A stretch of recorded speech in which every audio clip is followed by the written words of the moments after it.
j'avais pour objectif donc de faire un petit voyage concernant la pratique de la pleine conscience intuitive, puis de vous proposer aujourd'hui plus spécialement quelque chose de nouveau que je fais pas, que j'avais jamais fait avant, que je vais vous présenter, mais évidemment, je vais profiter de l'occasion aussi pour présenter l'ensemble des types de services, des types de consultations qui sont proposés, parce que souvent, les gens me connaissent pour un certain type de pratique, mais évidemment, ils me connaissent moins pour certains autres types de consultations. Puis je trouve que c'est intéressant à parler parce que ça permet de montrer un peu toutes les grandes applications de la pratique de la pleine conscience intuitive, surtout pour des gens qui ont envie de s'y former. Ben, c'est une façon de le découvrir qui va être un petit peu différente. Donc, on va prendre le temps de regarder ça.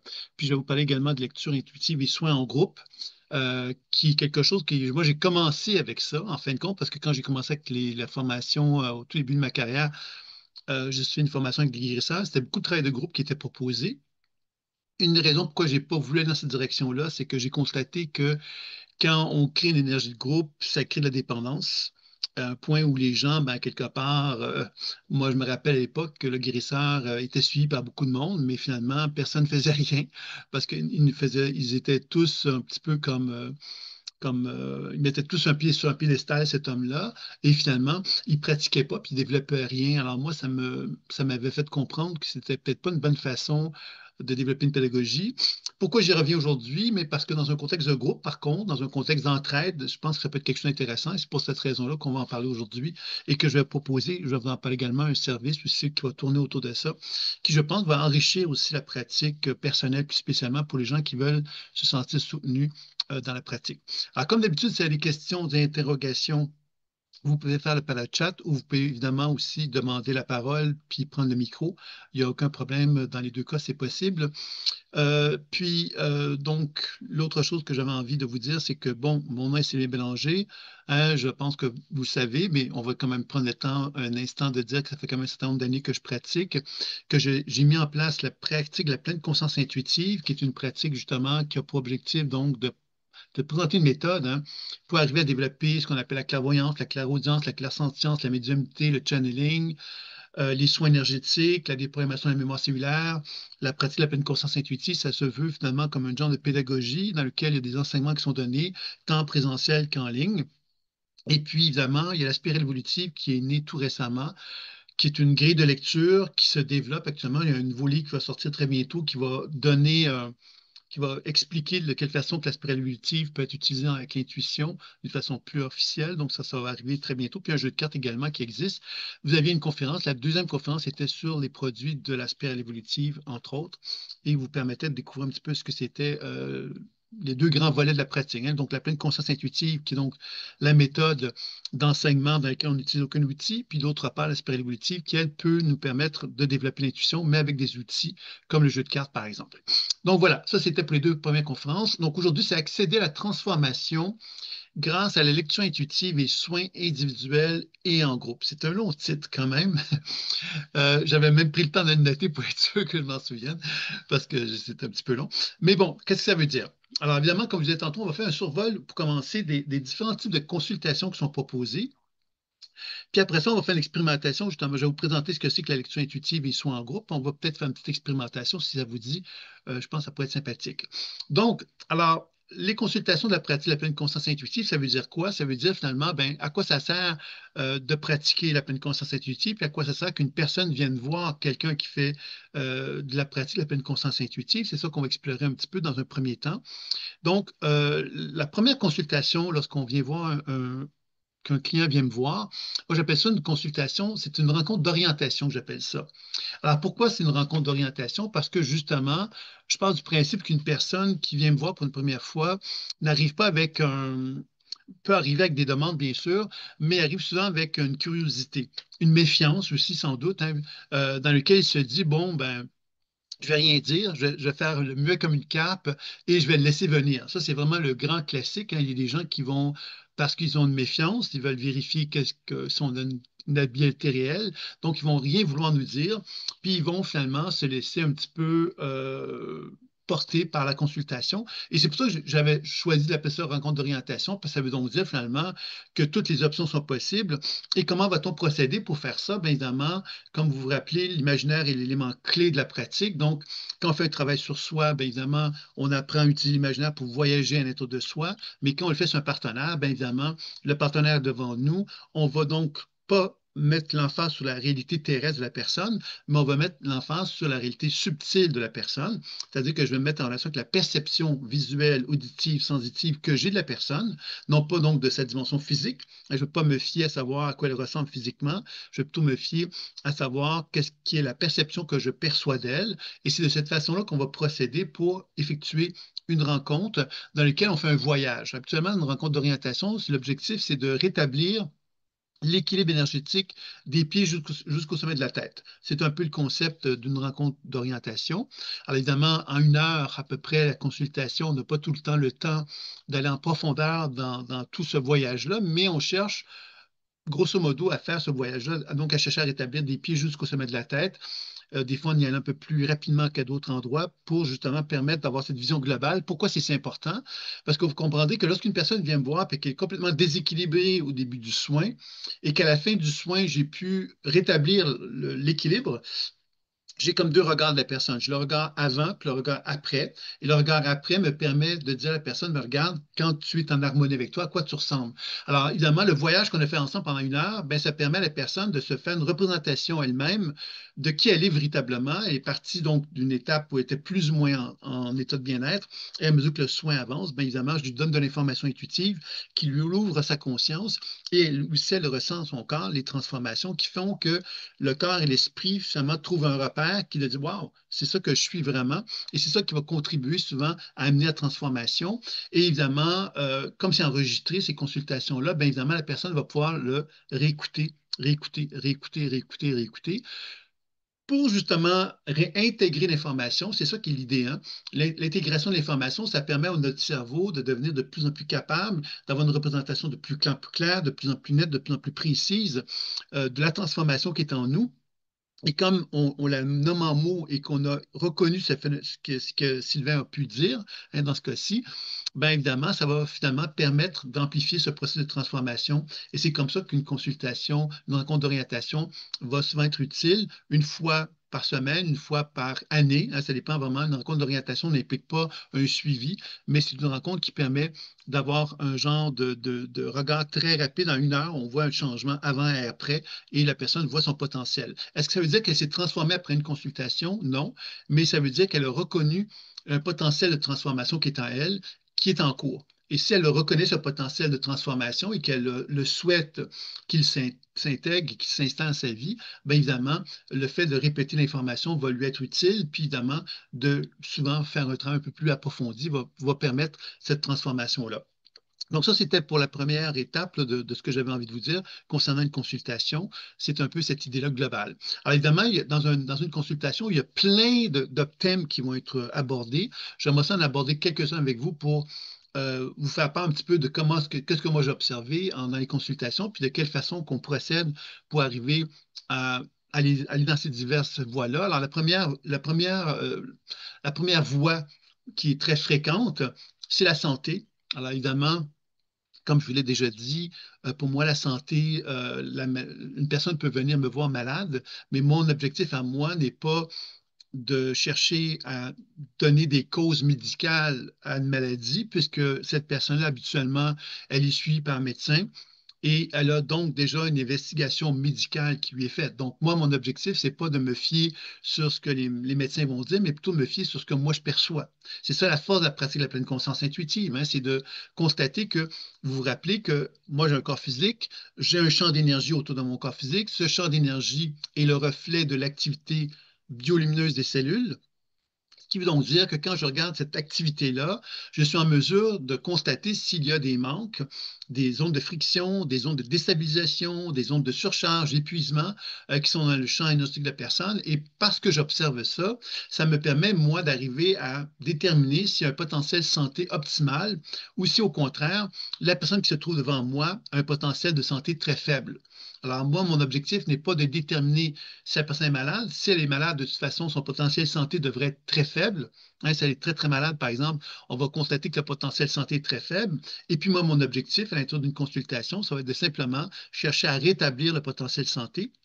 Ça fait référence à un terme que j'avais utilisé dans le passé, hein, qui est la négantropie. Je ne sais pas si ça vous rappelle quelque chose, mais négantropie signifie la non-usure, c'est-à-dire que l'énergie, lorsqu'elle circule dans mon corps et qu'elle ne rencontre aucune friction, aucun obstacle, aucun heurt, ça veut donc dire quelque part que l'énergie, elle circule d'une façon vraiment très fluide et harmonieuse. Ça veut donc dire que mon corps va vieillir moins rapidement que quelqu'un qui serait plein de friction. Ça, je pense que vous comprenez bien pourquoi, hein. C'est-à-dire que quand ça circule, ben, il n'y a pas de complications. Donc, je risque, avec le temps, de pouvoir vieillir, possiblement, mais avec, avec un sentiment d'être en santé, parce que justement, mon corps va pas finalement vieillir d'une façon prématurée. Hein, on sait maintenant qu'avec la médecine quantique, il y a beaucoup d'appareils. Moi-même, j'ai un appareil ici qui permet de mesurer, d'évaluer l'âge biologique versus l'âge chronologique. C'est-à-dire qu'un âge chronologique, c'est l'âge que j'ai objectivement, et l'âge biologique, c'est qui est relié au vieillissement de mon corps. Et sur quoi, dans la pratique intuitive, sur quoi ça se base? Ben, sur le degré d'entropie. Hein, la négantropie, c'est la non-usure. L'entropie, c'est l'usure. Donc, plus mon corps a des frictions, des tensions, des perturbations, des déséquilibres, plus ce niveau de vieillissement va devenir plus élevé et moins mon potentiel de santé va être optimal. Ça veut donc dire que dans la pratique de la pleine conscience intuitive, on ne va pas tant travailler sur une personne pour travailler sur une personne qui est malade, on va plutôt travailler sur une personne qui est en santé, de chercher à évaluer de quelle façon que cette personne qui est en santé peut le demeurer encore plus fortement. Et si on travaille sur une personne malade, ben, on va simplement évaluer de quelle façon qu'on peut lui redonner l'opportunité de favoriser son potentiel santé optimal. C'est vraiment là-dessus qu'on va travailler le plus fortement. Et évidemment, donc dans ce sens-là, on a moins besoin d'être un expert médecin. On n'a pas besoin d'être médecin. En fait, le médecin a sa spécialité. Nous, on travaille davantage sur cette notion de l'activité biolumineuse. Et puis évidemment, moi, à une certaine époque, je vous l'ai raconté, je crois, j'étais très spécialiste, moi, pour voir des mémoires partout, des personnages partout, et j'étais moins spécialiste pour la santé. Puis il y avait quelqu'un qui m'a fait part qu'elle aurait voulu que je lui donne de l'information sur sa santé, et moi, je n'étais pas du tout, je n'avais pas de connaissances là-dessus, et ça m'a quand même choqué intérieurement. Je me suis dit, mais c'est vrai qu'elle a raison, je devrais être capable de pouvoir faire ça. Et ça m'a amené à prendre des cours d'anatomie, de physiologie, de pathologie qui m'ont permis de faire quoi? Ça m'a permis de me faire une représentation imaginaire de mon corps physique. Et cette représentation imaginaire a pu me permettre ensuite de voyager dans le corps d'un être humain terrestre, alors physique, un autre être humain qui est le mien. Alors, ça veut dire quoi? Ça veut donc dire que plus j'ai une représentation, moi, d'une réalité interne, qui est celle de mon corps, mais plus je peux facilement voyager. Alors, c'est pour ça que ceux qui sont intéressés donc à développer la perception du corps physique, ben, je les encourage à suivre des cours d'anatomie, de physiologie et de pathologie pour mieux comprendre justement comment le corps fonctionne, puis être capable de pouvoir voyager à l'intérieur de son propre corps pour être capable de décoder les choses. Puis par la suite, vous allez voir que ça va faciliter votre lecture intuitive sur les autres personnes également au niveau de la santé. Donc ça, c'était pour un des premiers, les gens viennent souvent me voir pour des problèmes de santé. Malheureusement, beaucoup de gens viennent me voir quand ils n'ont plus rien d'autre à faire que de venir me voir, c'est-à-dire qu'ils attendent, ils ont été voir les médecins, ils ont été voir tout le monde. Là, ils sont dans une situation où tout a été fait et que finalement, ils n'ont pas de résultats comme tels, ils sont plus proches de la mort qu'autre chose. Et c'est là que c'est un peu difficile, évidemment, de faire face à ce genre de situation-là, parce que c'est plus difficile de redonner un potentiel santé assez élevé pour que la personne retrouve la santé. Ça peut arriver, bien sûr, mais c'est plus difficile, bien sûr, hein. Donc, vous l'avez compris que les premières personnes qui vont venir me voir, c'est donc au niveau du potentiel santé qu'on peut travailler dessus. Puis, évidemment, il y a des soins qui vont être effectués, hein. Surtout chez les gens qui ont des problèmes de santé, on va plus miser sur des soins énergétiques, évidemment, pour redonner de la lumière. C'est-à-dire que quand on dit que quelqu'un est malade, ben, si je lui donne de la lumière, ben, je suis en train de lui redonner de l'énergie de la vitalité et son corps va prendre cette lumière-là, puis il va ensuite la réorganiser pour permettre un travail de guérison à prendre forme. Et ça, c'est bien important à comprendre, hein, parce que d'ailleurs, dans la pratique des guérisseurs, souvent, quand on va voir une personne très malade, on va constater justement que cette personne-là, si on ne s'est pas bien préparé avec un ancrage, par exemple, on va sortir de là épuisé parce que la personne, ben, elle a tellement besoin d'énergie qu'elle va tout nous prendre. Donc, c'est pour ça que c'est important de bien s'ancrer pour faire ce genre de type de soins-là. Puis évidemment, donc, de chercher à rétablir l'équilibre de la lumière, l'équilibre biolumineux du corps, c'est ça qui va contribuer à favoriser la santé. Moi, j'ai travaillé dans des hôpitaux pendant plusieurs années et j'ai eu la chance de travailler avec une infirmière qui me permettait de faire des soins sur des personnes très malades. Et il y a eu un cas, entre autres, qui était assez exceptionnel, où on a pu voir une personne qui était condamnée, qui a non seulement retrouvé la santé, mais plusieurs années plus tard, alors qu'elle était condamnée, il lui restait que 3 mois à vivre. Elle avait 3 ans plus tard, que 3 ans, je pense quelque chose comme ça, à peu près 3 ans, elle est revenue nous voir. Et elle était donc en pleine santé, etc. Elle avait vraiment retrouvé son mieux-être. Alors, tout ça pour dire finalement que retrouver à quelque part, redonner la lumière à un être humain, ça peut effectivement favoriser donc sa potentielle santé, puis amener donc la guérison à prendre forme. Et évidemment, la guérison, c'est un terme toujours dangereux à utiliser parce qu'on doit comprendre que quand je vous parle de moi, j'aime mieux parler de potentiel santé parce que le potentiel santé signifie quoi? Ça signifie qu'on est toujours à la recherche de ce potentiel-là. C'est-à-dire qu'on n'est jamais, on n'a jamais atteint un degré de santé maximale, pourrait-on dire. Donc, l'objectif, c'est de toujours être attentif à cette idée que moi, tout au long de ma vie, dans le travail personnel, je peux chercher à contribuer à augmenter mon potentiel de santé, tout comme quand je rencontre des gens qui ont des problèmes de santé, qui veulent se faire soigner, qui veulent ne pas vieillir, pourrait-on dire, en tout cas ralentir le vieillissement, on va travailler sous cette forme-là et ça peut être quelque chose de très intéressant de chercher à harmoniser la personne. Il y a un type de soins sur l'énergétique. Bien évidemment, c'est des techniques de soins énergétiques qui vont être proposées sur les chakras, entre autres aussi, sur les organes, les systèmes. Il y a différentes techniques qui sont proposées qui travaillent sur ces aspects-là. Mais une technique qui est moins connue, dont je parle moins souvent, c'est celle sur les fascias. Pourquoi cette technique-là, je l'ai incluse dans les soins énergétiques? Parce que moi, j'ai un appareil de photographie Kilian. Alors, l'appareil de photographie Kilian, c'est un appareil qui permet de photographier les méridiens d'acupuncture et, euh, et ça permet donc de voir l'état de santé des organes du corps humain basé sur le système de l'acupuncture. Et à travers ces photos-là, il y avait ce qu'on appelle des terrains, la notion de terrain. La notion de terrain, c'est la condition globale d'une personne. Alors que la personne, par exemple, est équilibrée, ben, ça veut dire que globalement, la santé est très bonne. Par contre, il y a des gens, par exemple, qui peuvent avoir des terrains de surcharge. Alors, les terrains de surcharge, bien évidemment, c'est très congestionné. Alors, ça, c'est une condition qui va favoriser la personne à être de la bon point, à avoir des congestions, des problèmes de différents ordres, etc. Alors, pourquoi je vous parle de ça? Parce que quand j'avais cet appareil-là, je prenais beaucoup de photographies clients avant et après. Lorsque je donnais des formations avec des étudiants, les gens pouvaient faire des photos avant et après un soin, puis on pouvait comparer les choses.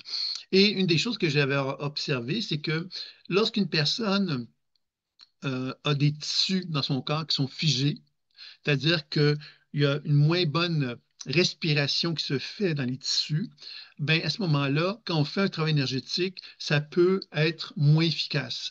Donc, pour moi, les fascias, ils sont devenus une réponse. Les fascias, finalement, c'est de travailler justement à redonner au tissu la mobilité tissulaire pour permettre une respiration primaire de se faire. En ostéopathie, on parle beaucoup de ça, du mouvement respiratoire primaire, c'est-à-dire que ce n'est pas une respiration telle qu'on l'entend, c'est plus comme un mouvement de pulsation qu'on va ressentir au niveau du corps.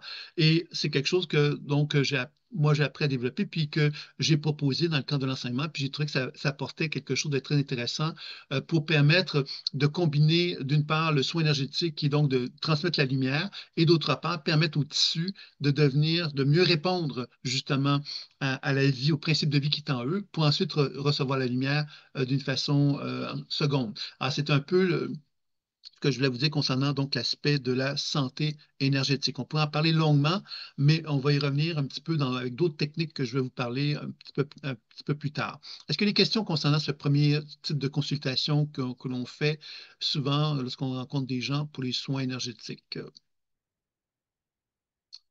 Oui, il n'y a pas de problème, Daniel. Donc, pour ce qui est maintenant de la deuxième aspect que j'avais envie de vous parler, c'est la consultation concernant ce qu'on appelle la mémoire cellulaire. Alors, la mémoire cellulaire, c'est que la majorité des clients qui viennent me voir sont des gens qui sont à la recherche justement d'un travail sur eux-mêmes, mais pour comprendre davantage où est-ce qu'ils en sont de leur cheminement de vie. Et c'est là que c'est très vite devenu ma spécialité parce que quand je regarde le champ énergétique des gens, je vois beaucoup de mémoires. Alors évidemment, les mémoires viennent d'où? Ben, comme on l'a déjà dit dans les conférences précédentes, les mémoires sont des énergies dissociées qui sont dans le champ énergétique dans mon corps. Et ces énergies dissociées-là, ben, ils sont en conflit avec moi.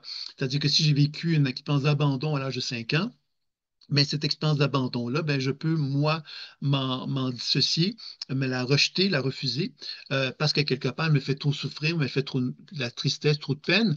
Et évidemment, sans que je m'en rende compte, ben, dans mon champ énergétique, je vais rester en conflit avec ces énergies-là. Et tant et longtemps que je ne parviens pas à m'harmoniser à chacune d'elles, bien évidemment, je reste pris dans cette problématique-là en moi.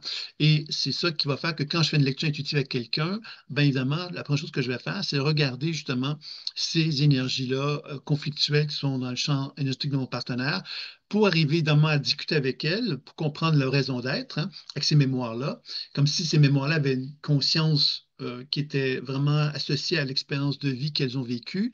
Hein, comme si je m'adresse à un enfant de 5 ans, ben, l'enfant de 5 ans va s'adresser à moi comme s'il avait 5 ans et comme s'il venait de vivre l'expérience de souffrance qu'il a vécue à l'âge de 5 ans. Donc, c'est un peu comme si on était, on faisait un voyage dans le temps et que ces mémoires-là, quelque part, avaient une raison d'être qui était vraiment lié à l'expérience qu'ils avaient vécue. Et évidemment, par la déprogrammation, que vous vous rappelez sans doute, on peut donner à la mémoire en question ce dont elle a besoin pour la libérer et que plus on la libère, mais plus évidemment on la sort de son expérience de souffrance et on lui donne l'accès à de nouveaux comportements, des nouvelles façons de se montrer à nous-mêmes. Et c'est là, évidemment, qu'on va voir apparaître le potentiel expansif et évolutif d'une personne, le potentiel futur, qu'on pourrait appeler aussi, c'est-à-dire qu'on voit apparaître justement des changements chez la personne qui se font dans le monde subtil et non pas dans le monde réel, mais ces changements-là vont nous indiquer justement quel serait le processus de transformation qui pourrait être associé donc à, à la personne. Donc, c'est comme ça qu'on va procéder. Donc, d'une part, la lecture intuitive qui nous permet de comprendre les mémoires personnelles qui sont en conflit avec nous, puis ensuite la déprogrammation qui va permettre d'harmoniser les mémoires en question. Donc ça, c'est un des premiers aspects qu'on va rencontrer très fréquemment dans les consultations. Un autre élément qu'on va rencontrer fréquemment, c'est les mémoires familiales, donc qui peuvent appartenir donc à des mémoires d'autres, non pas de notre histoire personnelle, mais de nos ancêtres. Et ça aussi, ça peut donc souvent être couplé avec des expériences qu'on a vécues. Par exemple, si moi je me suis senti abandonné, c'est possible que je résonne avec une mémoire familiale de quelque chose qui serait associé à l'abandon aussi. Alors donc, il y a une espèce de couplage qui se fait à ce moment-là, qui va amplifier l'expérience d'abandon que je vis et qui va donner encore plus d'impact, hein, qui va plus m'affecter en fin de compte, ce qui va m'amener, moi, à vouloir plus consulter en général, parce que justement, je veux m'en sortir, parce que je sens la pression qui est là. Et si ça atteint un niveau encore plus élevé, on peut même raisonner avec des mémoires d'autres vies qui vont aussi vivre ce genre d'expérience-là. Et tout ça, finalement, ça veut dire quoi? Ça veut dire que l'univers me met de la pression. Elle me met de la pression, puis il me dit, Sylvain, il va falloir que tu apprennes à travailler là-dessus, là, parce que ça n'a pas de bon sens. Nous, à quelque part, tu te relis à des expériences qui ont la même couleur d'abandon que tu as vécu à l'âge de 5 ans, parce qu'on veut justement que tu fasses un travail pour te sortir de cette expérience-là. Donc, c'est souvent comme ça que ça va se passer. Et où on veut aller, quand ça peut aller plus loin également, c'est quand on rencontre des gens dans la rue. Hein, puis que finalement, les gens nous font vivre l'abandon à répétition. Hein, ça nous est tous déjà arrivé de se dire, bon mon Dieu, je ne sais pas pourquoi, mais je rencontre toujours le même genre de personnes. Hein, je vis toujours le même genre d'abandon depuis X temps parce que je rencontre toujours le même genre de personnes. Alors, c'est pas qu'on est condamné à quelque chose, c'est plutôt que l'univers nous demande d'apprivoiser quelque chose qu'on n'a pas appris, qu'on n'a pas à maîtriser. Et le fait qu'il y ait une répétition fait que l'expérience de vie qui se répète, ben moi, j'apprends à l'apprivoiser. Et parce que je l'apprivoise, ben j'apprends aussi à m'en libérer, à m'en dégager. Et c'est comme ça, justement, qu'on va pouvoir arriver, donc, à amener un changement à se faire. Donc, vous voyez que ce genre de situation qu'on pourrait appeler la loi de l'attraction, elle se vit dans les relations, que je rencontre dans la vie de tous les jours, mais elle se vit également dans le monde subtil, puisqu'elle se vit dans les morts familiales, donc de mes ancêtres. Mes ancêtres peuvent me refléter des expériences de vie similaires à celles que j'ai déjà vécues et peut se vivre également sous une forme sur les mémoires d'autres vies. Donc, ça aussi, c'est comme le principe d'attraction, c'est-à-dire que je résonne avec des mémoires d'autres vies qui ont une couleur similaire à la mienne et qui vont m'obliger aussi à faire un travail de transformation. Et les lectures, les consultations, ben, ils vont me permettre, moi, donc, de faire des voyages avec mes clients pour finalement constater où se situe ce type de résonance-là, mémoire familiale, mémoire d'autres vies et les mémoires personnelles. Puis l'objectif est toujours le même, de libérer les mémoires familiales, mémoires d'autres vies, pour que justement la personne puisse se réapproprier son expérience et qu'elle puisse se réunifier à celle-ci pour qu'elle puisse justement faire la paix avec elle-même, pour qu'elle puisse se sentir de nouveau réunifiée.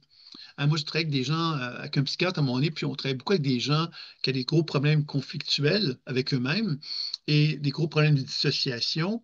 Et quand on regardait leur champ énergétique, ce qu'on constatait, c'est que leurs champs énergétiques ne sont pas réunifiés en une pièce. C'est-à-dire que la personne va à gauche, une autre mémoire va à droite, une autre va en avant, une autre va derrière. Vous voyez, c'est une espèce de situation où la personne, dans son champ énergétique, il n'y a pas d'unité. Et comme il n'y a pas d'unité, ben, quelque part, il n'y a pas de cohérence, il n'y a pas de coordination. On est dans une espèce d'effort psychique là, constant où on veut avancer, puis en même temps, on en recule, puis on va à la gauche, puis en même temps, on va à droite. Vous voyez, il y a une espèce d'effort permanent qui fait que la psyché n'arrive pas à trouver une cohérence. Et c'est ça un peu qui est l'objectif des consultations. Quand on fait un travail sur les mémoires, la mémoire, bien évidemment, c'est l'objectif, c'est de chercher à rétablir cette cohérence-là qui va faire qu'à un moment donné, ben, la personne va être dans une position d'alignement, c'est-à-dire qu'elle ne sera plus dans une espèce de conflit permanent, va être plus dans un processus d'équilibre avec elle-même. Est-ce que vous avez des questions concernant ça? Moi, j'ai une Oui. question, par exemple, pour les gens qui ont des mémoires avec des addictions. Mhm. Donc, c'est souvent lié à des schémas transgénérationnels, hein, avec l'abandon, enfin, dans les clients que j'ai eus jusqu'à présent, hein. J'ai pas ton expertise, mais encore, et donc, euh, t'as le schéma de l'abandon dans le transgénérationnel, de l'addiction qui revient, sous différents aspects. Et comment tu peux lier tout ça, justement? Ben, tu vois, les addictions, enfin, curieusement, ce que tu pourrais penser, moi, j'ai pas énormément de gens avec des problématiques d'addiction qui sont venus me voir à travers toutes les années. J'en ai eu, mais pas énormément. Ça, c'est une première chose. Deuxième chose, c'est que l'addiction, euh, toi, je veux dire ça, l'addiction, mais je vais parler d'une façon plus générale avec un peu tout. C'est-à-dire que la première chose qu'on doit observer, c'est mémoire personnelle. Mémoire personnelle, ça veut dire quoi? C'est mon histoire de vie. Mon histoire de vie est la première explication à laquelle je dois donner par rapport à une problématique X, Y, Z. Pourquoi j'ai dit ça? Parce que ça me ramène à la responsabilité. La responsabilité me ramène justement à ma capacité à me réapproprier quelque chose avec lequel je suis en conflit, avec lequel j'ai une certaine blessure, je ne sais quoi. Donc ça, c'est une première chose. Alors, à partir du moment qu'on travaille sur cette réappropriation-là, il est possible, évidemment, que l'on puisse constater qu'il y a donc des résonances de vie, d'expérience qu'on puisse avoir avec la famille, des mémoires psychogénéalogiques ou encore des mémoires d'autres vies qui peuvent avoir un impact. Mais je te dis ça parce que moi, une chose que j'ai vraiment été très sensible à travers les expériences, c'est que moi, je me suis trouvé beaucoup avec des gens qui avaient des phénomènes de possession, des choses comme ça. Puis moi, j'avais eu toujours de l'appréhension à travailler là-dessus. Puis à un moment donné, c'est arrivé que l'univers m'a donné l'occasion de travailler sur beaucoup, beaucoup de cas comme ça. Et une des choses que j'ai compris, c'est que, et que je trouve qu'il faut faire très attention, c'est cette capacité que l'on a. On a tendance à donner du pouvoir, par exemple, aux autres vies, aux entités, justement. Hein? C'est la faute de l'entité, c'est la faute de ton grand-père, c'est la faute de ceci, c'est la faute de cela. Et à quelque part, quand on met trop l'emphase là-dessus, on oublie à quelque part de dire à la personne, ben, c'est quoi, où est-ce que toi, tu te situes là-dedans? C'est quoi ta responsabilité? On en a tous une. Et sans nous mettre dans une position de victimisation, on a tous une responsabilité. Cette responsabilité ne fait pas qu'on est déconnecté du monde. Ça veut dire quelque part qu'on est dans une situation où on vit des choses individuellement, puis c'est notre façon à nous de les gérer qui vont faire qu'on se vit de cette façon-là. Mais c'est certain que notre histoire familiale, les résonances avec les mémoires d'autres vies ont quand même des informations à nous transmettre qui nous permettent de grandir puis d'évoluer. Alors, l'idée là-dedans, c'est de chercher donc à amener cette notion de responsabilité pour amener l'évolution, mettre en phase l'aspect évolutif, c'est-à-dire la potentielle transformation, c'est-à-dire que plus je déprogramme les mémoires, plus je lui donne accès à un potentiel de transformation qui va me montrer le chemin. C'est ça un petit peu qu'on va chercher à faire à ce moment-là, dans ces conditions-là. Je ne sais pas ce que tu en penses. Ben, moi, dans ce que je vois là, enfin, je pense à un client particulier.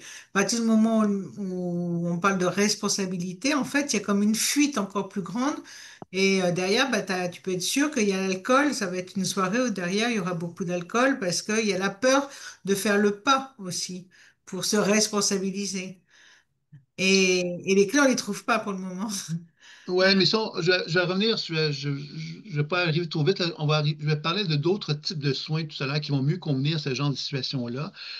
Mais c'est certain que ce qu'il faut comprendre, c'est que quand tu parles de quelque chose comme ça, une addiction, par exemple, on parle évidemment de tentative d'étouffer quelque chose.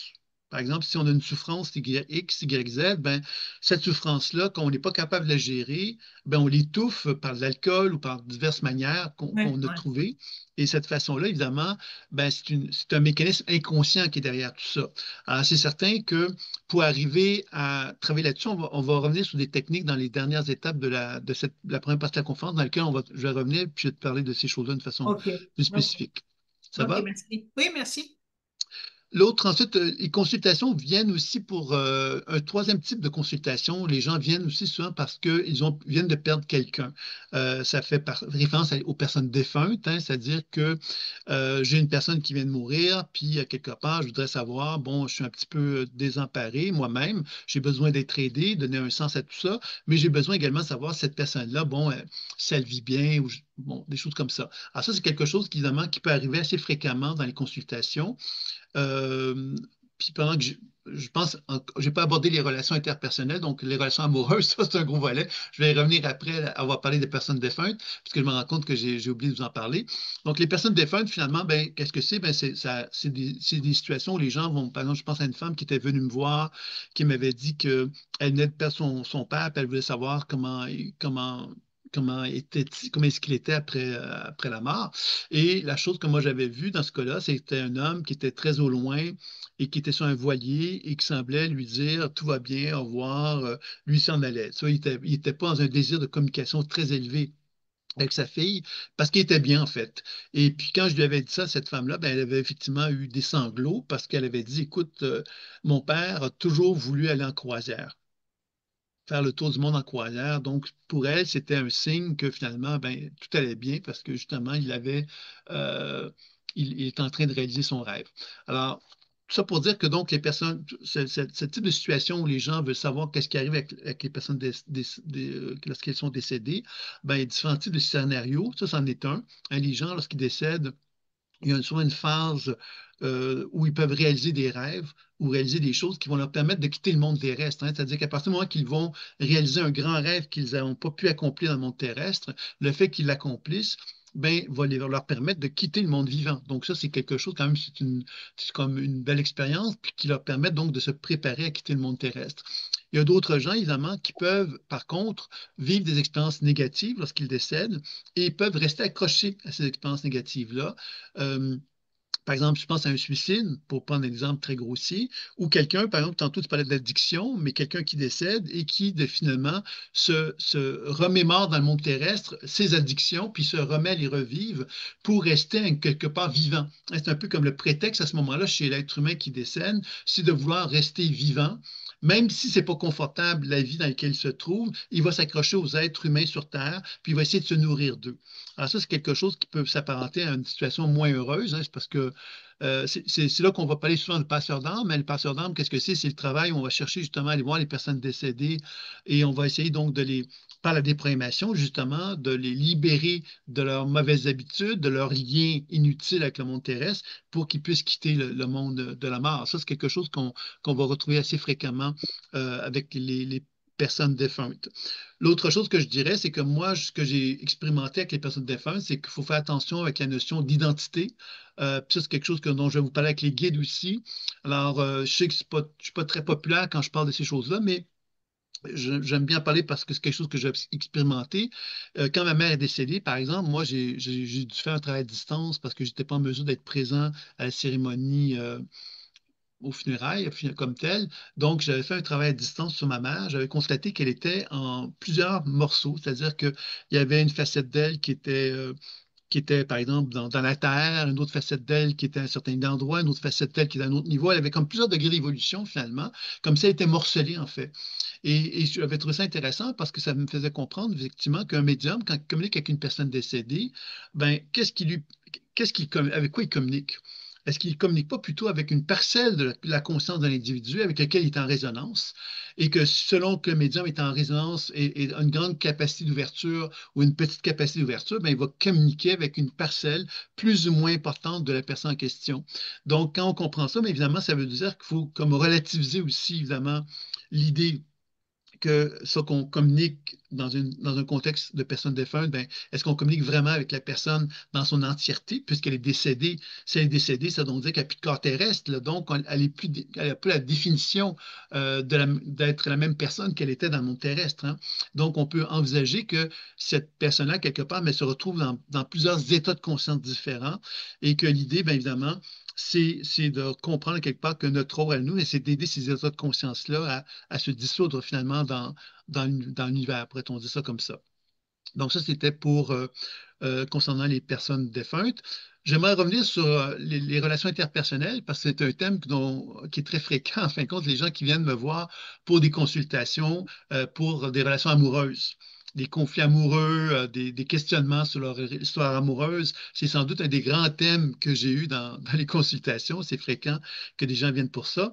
Et il y a plusieurs façons de travailler comme ça, c'est-à-dire que quand quelqu'un vient me voir, ben, la première chose que moi je peux voir chez cette personne-là, évidemment, c'est comment elle se situe dans sa vie. Donc, je peux, par l'observation de son champ énergétique, déduire si elle est en harmonie ou pas dans une relation. Donc, ça, c'est une première chose.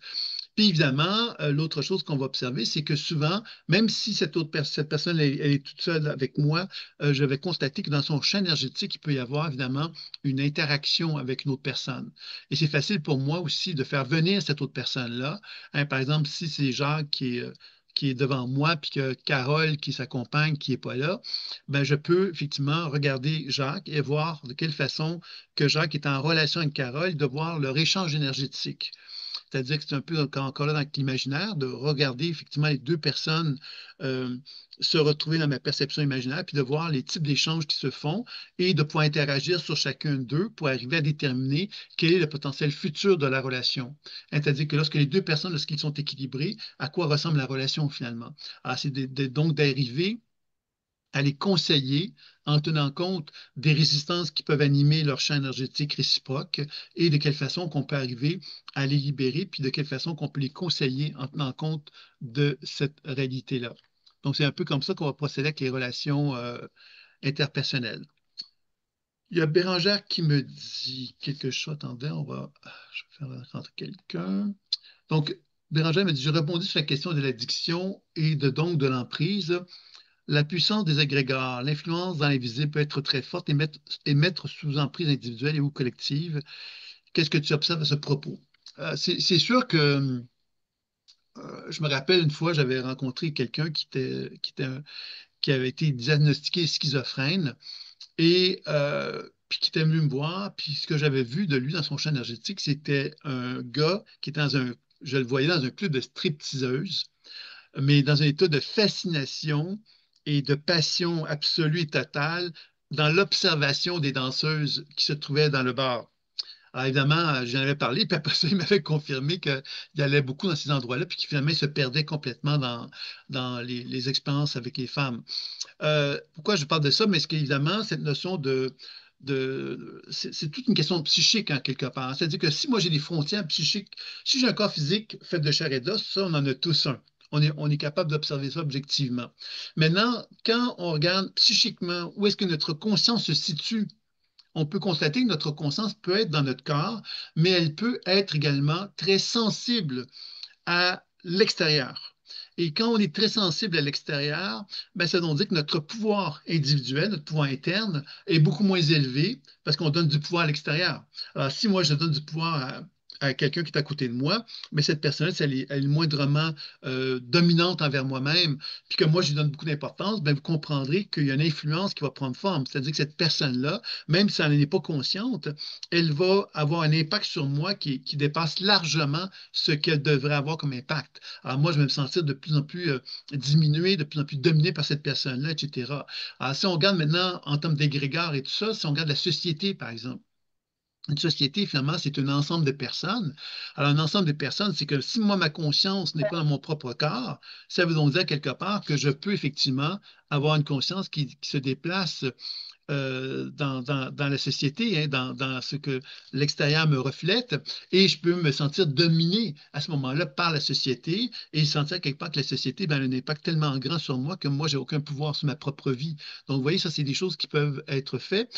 Des mémoires d'autres vies peuvent avoir des impacts aussi au niveau des emprises importantes, hein, des souffrances importantes qui ont été vécues dans d'autres vies peuvent avoir un impact sur notre champ énergétique et peuvent effectivement aussi créer une situation comme celle-là. Donc, il y a beaucoup, beaucoup de choses en fin de compte. Hein. J'ai un exemple, quelqu'un qui a vécu la guerre, hein, qui a une mémoire d'autre vie dans laquelle il y a un vécu de guerre, euh, ben, peut avoir une impression d'avoir été complètement envahi et puis avoir vécu une intrusion absolument incroyable due à cette situation-là. Puis il peut se retrouver dans une vie actuelle avec laquelle il y a un sentiment d'intrusion absolument incroyable qui est là sans savoir pourquoi. Tout simplement parce que cette expérience-là émotionnelle qu'il a vécue dans cette mémoire-là a eu un impact de déstructuration chez lui. Vous voyez, alors, c'est là que ça devient un peu plus complexe quand on commence à regarder toutes les options, toutes les facettes, toutes les subtilités, je dirais, associées à cela. Donc, ça sera un petit peu ma réponse à toi, Bérangère. Je ne sais pas si je réponds à la question, mais bon, c'était un petit peu globalement ce que je pourrais dire. Puis évidemment, si on vient donc sur les relations interpersonnelles, ben, vous l'avez compris qu'il y a donc beaucoup de possibilités puisque on peut donc regarder le potentiel évolutif de deux personnes qui sont ensemble, puis de voir vers quoi ils tendent dans le futur. Donc, d'être capable de leur donner des indications de qu'est-ce qu'ils pourraient faire pour que la relation puisse être la plus évolutive possible tout en étant conscient, évidemment, que ce potentiel évolutif qu'on cherche à mettre en place ne sera peut-être pas que les gens ne sont peut-être pas en mesure de l'assumer.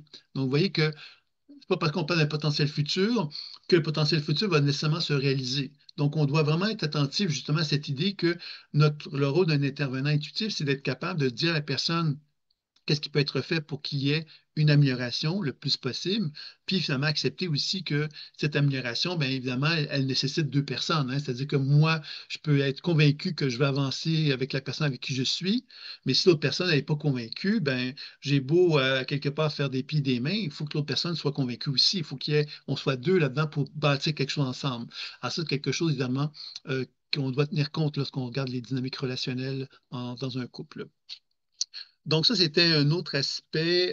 Est-ce que tu vois les différents futurs possibles? Qu'à mon sens, il y a toujours plusieurs possibilités. Oui, bien sûr. Quand on fait une lecture intuitive, moi, je parle de potentiel futur. Pourquoi potentiel futur? Parce que justement, euh, lorsqu'on regarde au début d'une consultation une personne, on va voir un futur qui est en train de se mettre en place. Le futur qui est en train de se mettre en place est souvent un futur qui peut être limitatif. Pourquoi limitatif? Parce que justement, on fait un voyage dans la personne, on fait bouger son énergie, on voit qu'il y a des réactions, on voit qu'il y a des résistances, on voit qu'il y a des conflits. Ça veut donc dire quelque part que la personne n'est pas en harmonie avec elle-même. Et à ce moment-là, évidemment, les potentiels futurs qui peuvent se réaliser ne sont pas nécessairement heureux. Sauf puis quand on poursuit le travail, qu'on cherche justement à rétablir l'équilibre et à redonner un alignement de plus en plus important dans l'énergie de la personne, ben normalement, on arrive à des potentiels futurs beaucoup plus intéressants beaucoup plus enrichissant et beaucoup plus évolutif. Est-ce que ça veut dire que si on ne faisait pas de soins, la personne ne vivrait pas ce futur positif-là? Pas nécessairement. Ça veut juste dire quelque part que plus on travaille sur le champ d'étude d'une personne, plus on l'aide à actualiser ce potentiel futur qui est en elle et à toucher l'expression ultime d'elle-même, c'est-à-dire son essence fondamentale. Moins on travaille sur soi, mais plus évidemment on est embrouillé, on est obstrué, et moins on a et plus ça va être difficile pour nous peut-être d'atteindre le potentiel futur de l'expression la plus équilibrée de nous-mêmes, finalement. ce que je pourrais dire à ce sujet-là. Donc, ça, c'était pour la question de Bérangère. Je pense que j'ai répondu concernant ça. Un autre type de consultation qu'on va retrouver quelque part assez fréquemment aussi, c'est sur les guides. Les guides, à quelque part, qui sont les guides spirituels, hein. Beaucoup de gens viennent avec cette idée qu'ils aimeraient avoir comme des messages de leur guide. Et évidemment, moi, ce que je dis souvent, puis encore là, c'est pas trop à la mode, c'est que les guides, qu'est-ce que c'est? Mais c'est évidemment, c'est ce que j'appelle l'intelligence. L'intelligence, ça se retrouve où? Ça se retrouve partout. Hein, ça se retrouve dans l'enfant de 5 ans qui s'est senti abandonné dans ma propre structure. Cet enfant-là est un guide, dans le sens qu'il a quelque chose à me dire. Si je m'identifie avec sa souffrance, il n'y a rien à me dire. Il va juste me parler de sa souffrance. Si j'accepte que cet enfant-là, quelque part, qui a une souffrance, est capable est animé d'une intelligence, puis qui est capable de me faire montrer que sa souffrance a un sens, puis que cette souffrance-là m'amène dans un processus d'évolution, ben, on comprend évidemment que ça devient un guide. Alors, vous voyez que l'idée du guide, à quelque part, c'est toute forme de mémoire qui ont une conscience évolutive. C'est-à-dire que toute forme de personnage que je rencontre dans mon champ énergétique qui a donc un potentiel d'évolution, c'est un peu comme la maladie. Hein, la maladie, on pourrait dire, bon, la maladie, c'est négatif, mais la maladie peut être un messager, c'est une messagère. Elle nous permet de prendre conscience de un certain nombre de choses qu'on n'avait pas pris conscience autrement. Donc, encore une fois, c'est un guide aussi. Donc, on doit vraiment prendre conscience que la notion de guide, elle se manifeste dans toutes les énergies à quelque part qui nous animent et qui ont l'objectif effectivement de nous faire avancer puis de nous faire progresser. À partir du moment qu'on reconnaît cette réalité-là, ben, toute forme de sagesse et intelligente est un guide. Ceci dit, le guide spirituel, ce qu'on appelle un guide spirituel, ben, à quelque part, c'est quand on arrive à un certain apprentissage dans la pratique intuitive où on est capable d'enlever à quelque part la mémoire dans le champ énergétique le plus possible, c'est-à-dire de libérer notre histoire personnelle, de libérer notre histoire familiale, de libérer les mémoires d'autres vies pour accéder à quelque chose de plus lumineux. Le plus lumineux, ça veut dire quoi? Ça veut donc dire que là, je communique avec des énergies d'une intelligence supérieure. Cette intelligence supérieure, ben, elle est capable de me prendre par la main puis de me montrer le chemin d'évolution que je dois prendre pour atteindre mon épanouissement. Alors, c'est ça un peu qu'on pourrait appeler ça comme un guide. Puis évidemment, le guide, il y a quelque chose de dangereux dans le guide parce qu'encore là, nous, dans notre tête, on se dit, ben, un guide, c'est un être lumineux. Mais ça, c'est toujours avec cette idée que dans le monde terrestre, on est fait de chair et d'os. Dans le monde subtil, tout est en transformation puis est en mouvement. Donc, un être sombre peut devenir lumineux, tout comme un être lumineux peut devenir sombre. Et c'est là qu'on doit comprendre, évidemment, que tout le processus de la lecture intuitive qui est proposé dans l'enseignement que je donne n'est pas là pour rien. Il est là pour justement savoir à qui je m'adresse. Première chose. Puis la déprogrammation, elle sert à quoi? Elle sert à libérer, à déprogrammer ce avec quoi je suis en train de communiquer. Ça me permet de me protéger de toute forme de manipulation de mon inconscient par rapport à toute la notion d'ombre et de lumière qui est en moi. Parce qu'on est tous animés par des ondes d'ombre, puis on est tous animés par des ondes de lumière. Et que si on n'est pas capable, on est dans une dualité importante entre les deux, on peut vraiment se faire manipuler. Je vais vous donner l'exemple de ça. Moi, je me rappelle d'une femme qui avait communiqué qui s'intéressait beaucoup à la communication avec les guides. Et elle avait acheté un livre, sans trop, elle n'avait jamais eu de formation, elle avait juste acheté un livre et elle avait lu un livre sur les guides et elle avait ressenti, en lisant le livre, qu'un guide s'était manifesté à elle. Ce guide est un grand blond, très beau, très séduisant, c'est comme ça qu'elle me le présentait. Hein. Et puis, euh, quand elle a pris conscience qu'elle avait un désir pour ce guide-là, le guide s'est transformé, puis il a commencé à avoir un petit air un peu sombre, avec un petit sourire malicieux. Et elle a eu l'impression à ce moment-là que ce guide-là est devenu une forme de présence invisible qui venait la manipuler, mais qui venait surtout la violer. La violer dans le sens qu'il lui touchait ses organes génitaux. Bon, elle avait vraiment un sentiment de violation physique qu'elle vivait avec ce guide-là. Et à un point que sa famille l'a fait interner en psychiatrie hein. Suite à ça, elle est restée pendant, je pense, plusieurs mois en psychiatrie. Elle est ressortie. Moi, elle est venue me voir suite à ça, après quelques mois après avoir sorti de la psychiatrie. Je vous parle de ça parce que justement, encore une fois, c'est que on doit bien comprendre que notre position de témoin est importante dans toute démarche avec les guides. Le témoin, c'est qui? C'est celui qui s'adresse à un guide, non pas parce que le guide est lumineux et supérieur à moi, mais on doit arriver à déterminer est-ce que ce guide-là a une sagesse réelle ou pas. Hein, c'est-à-dire que c'est pas parce qu'un guide se présente à moi avec des beaux cheveux blonds, avec des belles ailes et avec un ton doucereux, qu'il a quelque chose à me dire qui va me guider, qui va m'orienter, qui va me mettre profitable. Donc, c'est pour ça que dans la position de neutralité qu'on cherche à développer dans la pratique intuitive, la position de témoin, c'est la position dans laquelle on n'est pas dans une position où on cherche à, à donner une estimation parce que le guide apparaît en ayant avec une belle apparence, on n'a pas à l'estimer comme supérieur à nous. On doit au contraire s'adresser à lui pour déterminer effectivement s'il est animé par une sagesse, une intelligence qui va nous être utile.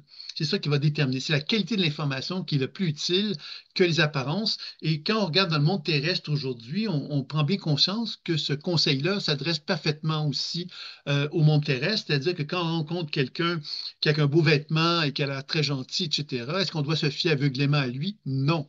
On sait qu'il y a beaucoup de gens qui sont manipulateurs, etc., et on peut se faire avoir. Donc, c'est le même phénomène à laquelle on doit faire attention par rapport à ça. Et dans ce sens-là, bien évidemment, le track les guides, c'est un apprentissage où on apprend donc à apprivoiser cette idée que la lumière, ben, quelque part, lorsqu'elle est de plus en plus lumineuse, ben, elle nous amène à nous sentir de plus en plus accompagnés par une force spirituelle, une force aidante qu'on va qualifier de guide à ce moment-là. Donc ça, c'était pour les guides. Évidemment, il y a aussi l'opportunité de travailler avec des extraterrestres, avec des gnomes, avec tout ce que vous voulez quelque part. Il y a une grande littérature dans l'ésotérisme autour de ça. Et aujourd'hui, une grande mode autour des extraterrestres. Hein, il y a plusieurs races extraterrestres. On ferait partie de telle race, telle race, telle race. C'est toujours très intéressant tout ça. Mais le fondamental dans cette histoire-là, c'est de quelle façon que cette connaissance qui est intellectuelle, va m'être utile dans mon expérience de vie en tant qu'être humain.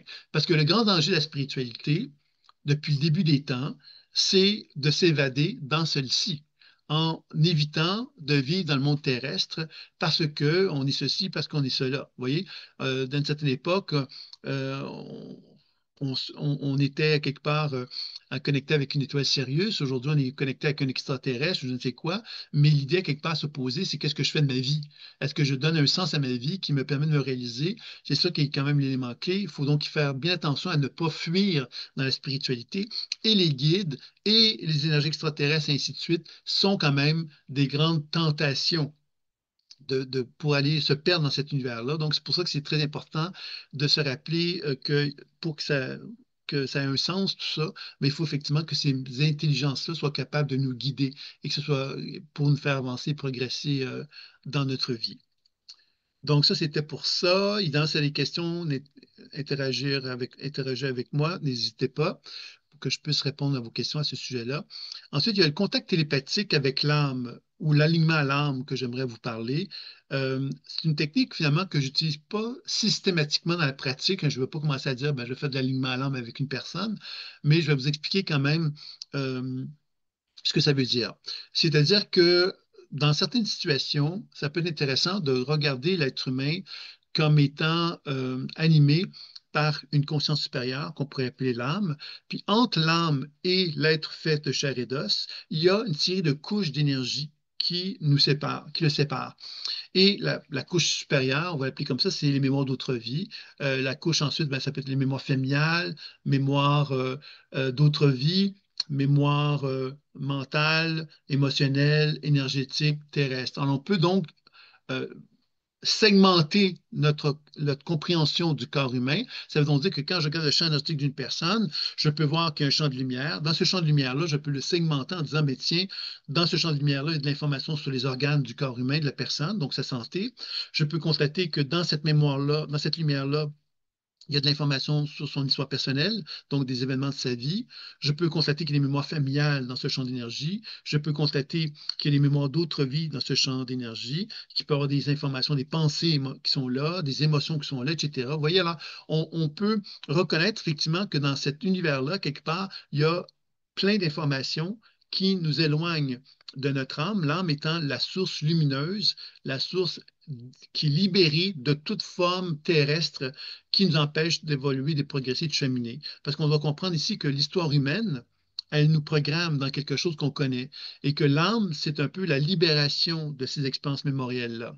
Et que c'est ça un peu l'idée de renouer contact avec l'âme, c'est de chercher justement à développer cette position de lumière dans laquelle on est libéré de l'expérience humaine pour justement permettre à cette énergie de l'âme ensuite de redescendre dans le corps, de nous émettre de la lumière qui va nous permettre de retrouver une position d'alignement. C'est ça un peu le concept de cette technique-là. Et dans la pratique, ça veut dire quoi? Ça veut donc dire que moi, je me mets en relation avec quelqu'un, je me mets en relation avec son âme, j'envoie de l'énergie dans ces champs énergétiques et j'observe qu'est-ce qui se passe dans ceux-ci. Ça peut être une façon également de procéder. À un moment donné, je fais des consultations carrément comme ça. J'étais assis et je faisais simplement faire descendre l'énergie de l'âme dans les champs énergétiques des personnes et je lui disais à la personne qu'est-ce qui se passait dans son corps quand ça se produisait. Et les gens étaient très contents de cette façon de faire-là. J'ai arrêté parce que c'était peut-être pour moi une façon d'éloigner l'être humain de sa réalité terrestre, physique. Je trouvais que c'était mal compris aussi. Les gens tombaient souvent dans l'aspect plus spirituel. Moi, je voulais éviter quelque part que les gens se spiritualisent trop. Donc, ça m'a amené à me diriger vers une consultation plus corporelle, finalement, plus psychocorporelle, je dirais, euh, comme celle que je fais aujourd'hui maintenant. Est-ce que vous avez des questions? Il y a Béranger qui me dit, j'ai une croyance, il y aurait bien plus de trafic dans l'invisible que dans le visible. Or, dans le visible, il nous arrive tous d'avoir été pris dans de la manipulation ou dans des informations qui ne nous concernaient pas. Comment je pourrais m'y retrouver dans l'invisible alors que cela me semble déjà dense dans le visible? Ben, c'est là que tu touches justement la pratique de la pleine conscience intuitive et ça, tu touches aussi la notion du langage. Le langage intuitif, finalement, comme l'intuition, c'est une langue, donc, comme tu dis si bien, on vit dans un mode actuellement dans le monde humain, dans le monde terrestre dans lequel on est, où l'information elle circule à un niveau immensément vaste. Pourquoi je dis ça? Parce qu'on est constamment pollué par une source d'information, le téléphone cellulaire, l'Internet, euh, les champs électromagnétiques, la population, la communication, les gens, etc. Il y a plein d'informations qui circulent constamment. Alors évidemment, c'est pour ça que dans la pratique chamanique, hein, dans la pratique de la pleine conscience intuitive, la première technique qui est enseignée, c'est la pratique de l'ancrage ou de l'enracinement, qui, elle, nous permet simplement de retrouver une position d'alignement. Cette position d'alignement, elle peut paraître très simple, mais quand on sait que justement on est bombardé constamment de plein de choses qui viennent de partout, ben, on n'est pas dans une position d'aliment, on est dans une position où notre conscience, elle est complètement morcelée parce on est partout à la fois, sauf que dans notre corps. Donc, la pratique de l'enracinement, c'est une façon de retrouver une position de calme et de tranquillité. Et cette position de calme et de tranquillité, ben, elle nous permet de déposer notre conscience dans notre corps et de retrouver un certain pouvoir dans notre espace interne. Ce pouvoir-là, évidemment, c'est l'espace dans lequel je reconnais que je ne suis plus, finalement, j'accepte plus à quelque part la pollution externe. C'est-à-dire la pollution externe, c'est la pollution dans laquelle je reconnais que ma conscience lumineuse est polluée par ma propre expérience de souffrance que j'ai pu vivre depuis que je suis né sur Terre. Ça, c'est une première source de pollution qui ne m'appartient pas, pourrait-on dire, et qui a été générée par par ma conscience sans que j'en sois conscient et qui m'a éloigné de ma propre lumière. Donc, vous voyez que ça, c'est euh, une première irritation, pourrait-on dire, qui s'est vécue. Puis ensuite, bien évidemment, cette irritation-là qui s'est vécue à l'intérieur de moi m'a éloigné de qui j'étais. Et ça fait qu'avec le temps, ben, je me suis mis en relation dans le monde invisible avec des mémoires familiales, des mémoires d'autres vies. Donc, ça aussi, c'est devenu des pollutions qui m'ont éloigné de ma lumière. Ensuite, quand je sors dans la rue, je rencontre des gens, mes parents, des professeurs, des gens, et eux vont me polluer de la même façon par ce qu'ils sont. et aux identifications que je vais faire vis-à-vis d'eux. Il y a des gens que je vais mettre sur des piédestals, il y a des gens quelque part que je vais être impressionné par eux, il y a d'autres que je vais rejeter, d'autres que je vais refuser. Tout ça, finalement, c'est des signes à quelque part de cette volonté que j'ai de contrôler de l'information et de ne pas me sentir trop envahi par certaines d'elles, puis me faire et accepter de me faire envahir par d'autres que je valorise beaucoup. Donc, vous voyez que tout ça, finalement, c'est comme une espèce de pollution, et cette pollution-là, évidemment, se construit tout au long de notre vie par le fait, évidemment, qu'on n'a pas appris à gérer tout ça. Donc, on devient quelque part tellement pollué, on devient obèse d'informations. Et l'information qu'on a en dedans de nous, qui est obèse, ben, quelque part, fait qu'on se regarde le miroir et on ne se voit plus parce qu'on ne reconnaît plus qui on est vraiment, parce qu'on est tellement pollué par plein de strates d'informations qui ne nous correspondent plus qu'on s'éloigne finalement de notre essence fondamentale. Et c'est pourquoi, justement, que dans la pratique intuitive, il y a tout un apprentissage pour apprendre, justement, lecture intuitive, donc de développer, de reconnaître que plein de messagers à l'intérieur de soi. Ces messagers, ce sont des sources d'informations qui ont le potentiel de nous polluer. Et le fait qu'on soit capable de s'adresser à elles et de comprendre la raison d'être de ce qu'ils ont à nous dire, ben, fait qu'on est capable justement de devenir conscient qu'elles existent, de devenir conscient qu'elles ont une information qui peut être nocive et polluante pour nous. On apprend à la déprogrammer pour leur redonner à quelque part une position plus alignée avec notre être et de nous ramener tout doucement vers une forme de réunification qui va faire qu'on va se dépolluer d'une source d'information importante pour accéder à quelque chose de plus lumineux, de plus rayonnant. C'est ça un peu le sens de la pratique de la pleine conscience intuitive, c'est de retrouver un espace où la lumière devient à quelque part plus rayonnante et plus vive parce qu'elle est plus en accord avec qui nous sommes vraiment et on est de moins en moins à ce moment-là complètement envahi par l'information extérieure, comme tu le décrivais, Bérangère. Donc, je pense que j'ai répondu à tes questions. Si tu veux me revenir là-dessus, bien évidemment, tu peux le faire sans problème. Donc, ça, c'était concernant l'idée des soins dans une consultation comme on les fait. Classiquement, dans la rencontre d'orientation, on touche toutes sortes de thèmes. Évidemment, le domaine financier aussi qui peut être touché, euh, dont je n'ai pas parlé. Évidemment, la spiritualité, le développement spirituel, mais ça, on en a un petit peu parlé à travers à travers ce que je vous ai dit aussi.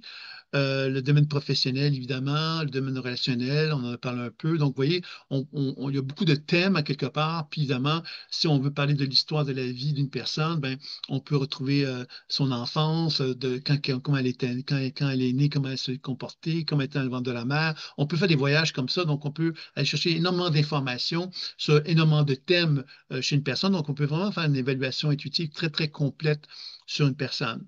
Maintenant, quand on fait des consultations comme celle que je viens de vous proposer, on fait c'est des rencontres d'orientation qui ont toujours un peu le même objectif, de dégager le champ énergétique, de donner l'information intuitive à la personne pour qu'elle devienne de plus en plus capable de regarder son potentiel futur, expansif et évolutif. Maintenant, je vais vous parler de techniques qui sont des techniques d'accompagnement qui ont pour objectif d'aider les gens à pouvoir cheminer, évoluer, progresser dans leur processus d'évolution. La première technique, ça s'appelle l'activation intuitive des ressources créatrices. C'est basé sur l'hypnose, en quelque sorte. Quand je dis que c'est basé sur l'hypnose, c'est-à-dire que j'ai observé à un moment donné que quand je m'adressais à un corps d'une personne, par exemple, une personne, je ne sais pas moi, qui a un problème d'insomnie, je lui disais, ben, montre-moi le chemin pour que tu puisses retrouver le sommeil. Ben, j'observe le corps et le corps me montre le chemin. Et montrer le chemin, ça veut donc dire simplement de dire en mots ce que je vois du champ énergétique de la personne et de l'inviter, cette personne-là, à se laisser bercer par le mouvement de vie qui apparaît dans son champ énergétique. Et c'est là que ça peut s'apparenter à une session d'hypnose, hein, parce que moi, je pourrais très bien dire à la personne simplement ce que je perçois d'elle, l'inviter à prendre conscience qu'elle puisse se laisser porter par les sensations, les mots, les images, les sons qui peuvent s'exprimer, les voix qui peuvent se manifester, et de simplement l'amener tout simplement à un moment donné, arriver à une certaine position d'accalmie, c'est-à-dire que son corps me montre qu'il y a une forme d'équilibre et d'harmonie qui s'est installée. Alors, c'est un peu dans ce sens-là qu'on va parler ça peut s'apparenter à l'hypnose parce que justement, c'est un peu comme si le corps avait une intelligence, une sagesse, et que si je lui demandais simplement de nous dévoiler le chemin, il nous montrait le chemin, puis les choses se faisaient toutes seules, et que ça amenait donc un processus d'équilibre chez les gens. Et ça, j'ai travaillé beaucoup avec des gens qui étaient avec des problèmes de santé, par exemple le cancer, choses comme ça, parce que c'est des gens qui avaient un besoin d'être assistés à ce niveau-là, ou des gens, problème d'insomnie, problème de difficulté de conduire une voiture, bon, des choses comme ça. Il y a plein de techniques comme ça qui ont été utilisées. Et c'est une technique très intéressante parce qu'elle permet justement d'amener notre partenaire à participer sans trop participer. C'est un peu comme dans l'hypnose, hein. C'est-à-dire que l'hypnose, on dit à quelqu'un on va lui donner l'information, la personne est couchée, puis elle va participer à quelque chose dans lequel elle n'a pas c'est pas consciemment actif. C'est un peu comme si on l'invitait à être active, mais sans que ça soit vraiment mis en évidence cet aspect-là. Tu vois? Donc, ça, c'est quelque chose qui est une technique qui est quand même très intéressante, qui est utilisée souvent, que moi j'aime bien utiliser dans l'accompagnement.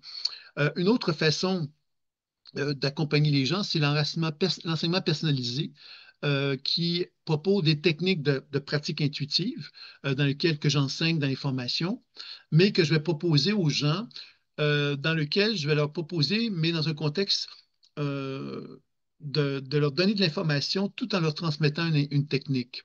C'est-à-dire qu'il y a des gens, des fois, qui, par exemple, je donne l'exemple de l'ancrage, l'enracinement. Ben, l'enracinement, c'est une technique qu'on peut enseigner très simplement, où on peut dire à une personne, regarde, écoute tel enregistrement, puis fais l'enracinement, puis ça va bien aller. C'est une technique assez simple finalement.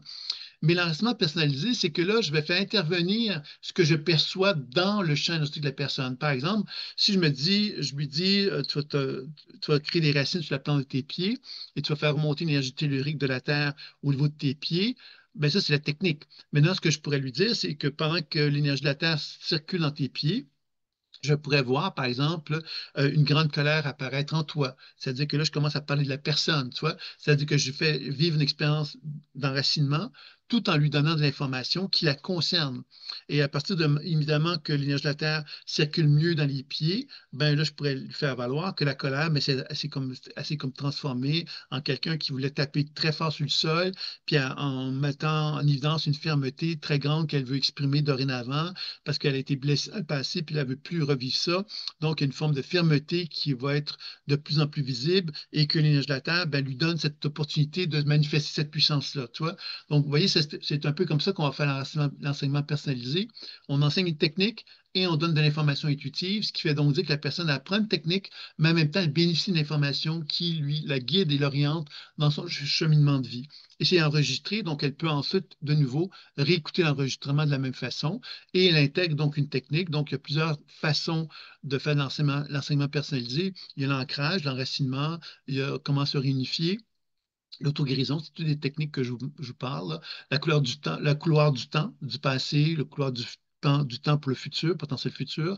Le voyage dans la mémoire cellulaire, qui est une technique dans laquelle on va aller visiter, par exemple, les, des mémoires d'autres vies, des soins ligués, de l'alignement à l'âme. Vous voyez, c'est toutes des techniques qu'on peut utiliser pour amener la personne justement à explorer ce type de rencontre-là. Alors, l'intérêt de ça, bien évidemment, c'est que la personne, ben, elle bénéficie d'une technique qu'elle peut appliquer sur elle-même tout en ayant de l'information intuitive. C'est comme ça que ça va être assez intéressant. Donc, vous voyez que ça aussi, c'est une autre façon, encore une fois, d'amener notre partenaire un peu plus à être participatif là, dans ce cas-ci, puis tout en lui donnant l'opportunité également de bénéficier de l'information intuitive. Ensuite, il y a carrément les soins dans lesquels on accompagne notre partenaire. Là, on veut lui donner à ce moment-là l'opportunité de retrouver son propre pouvoir.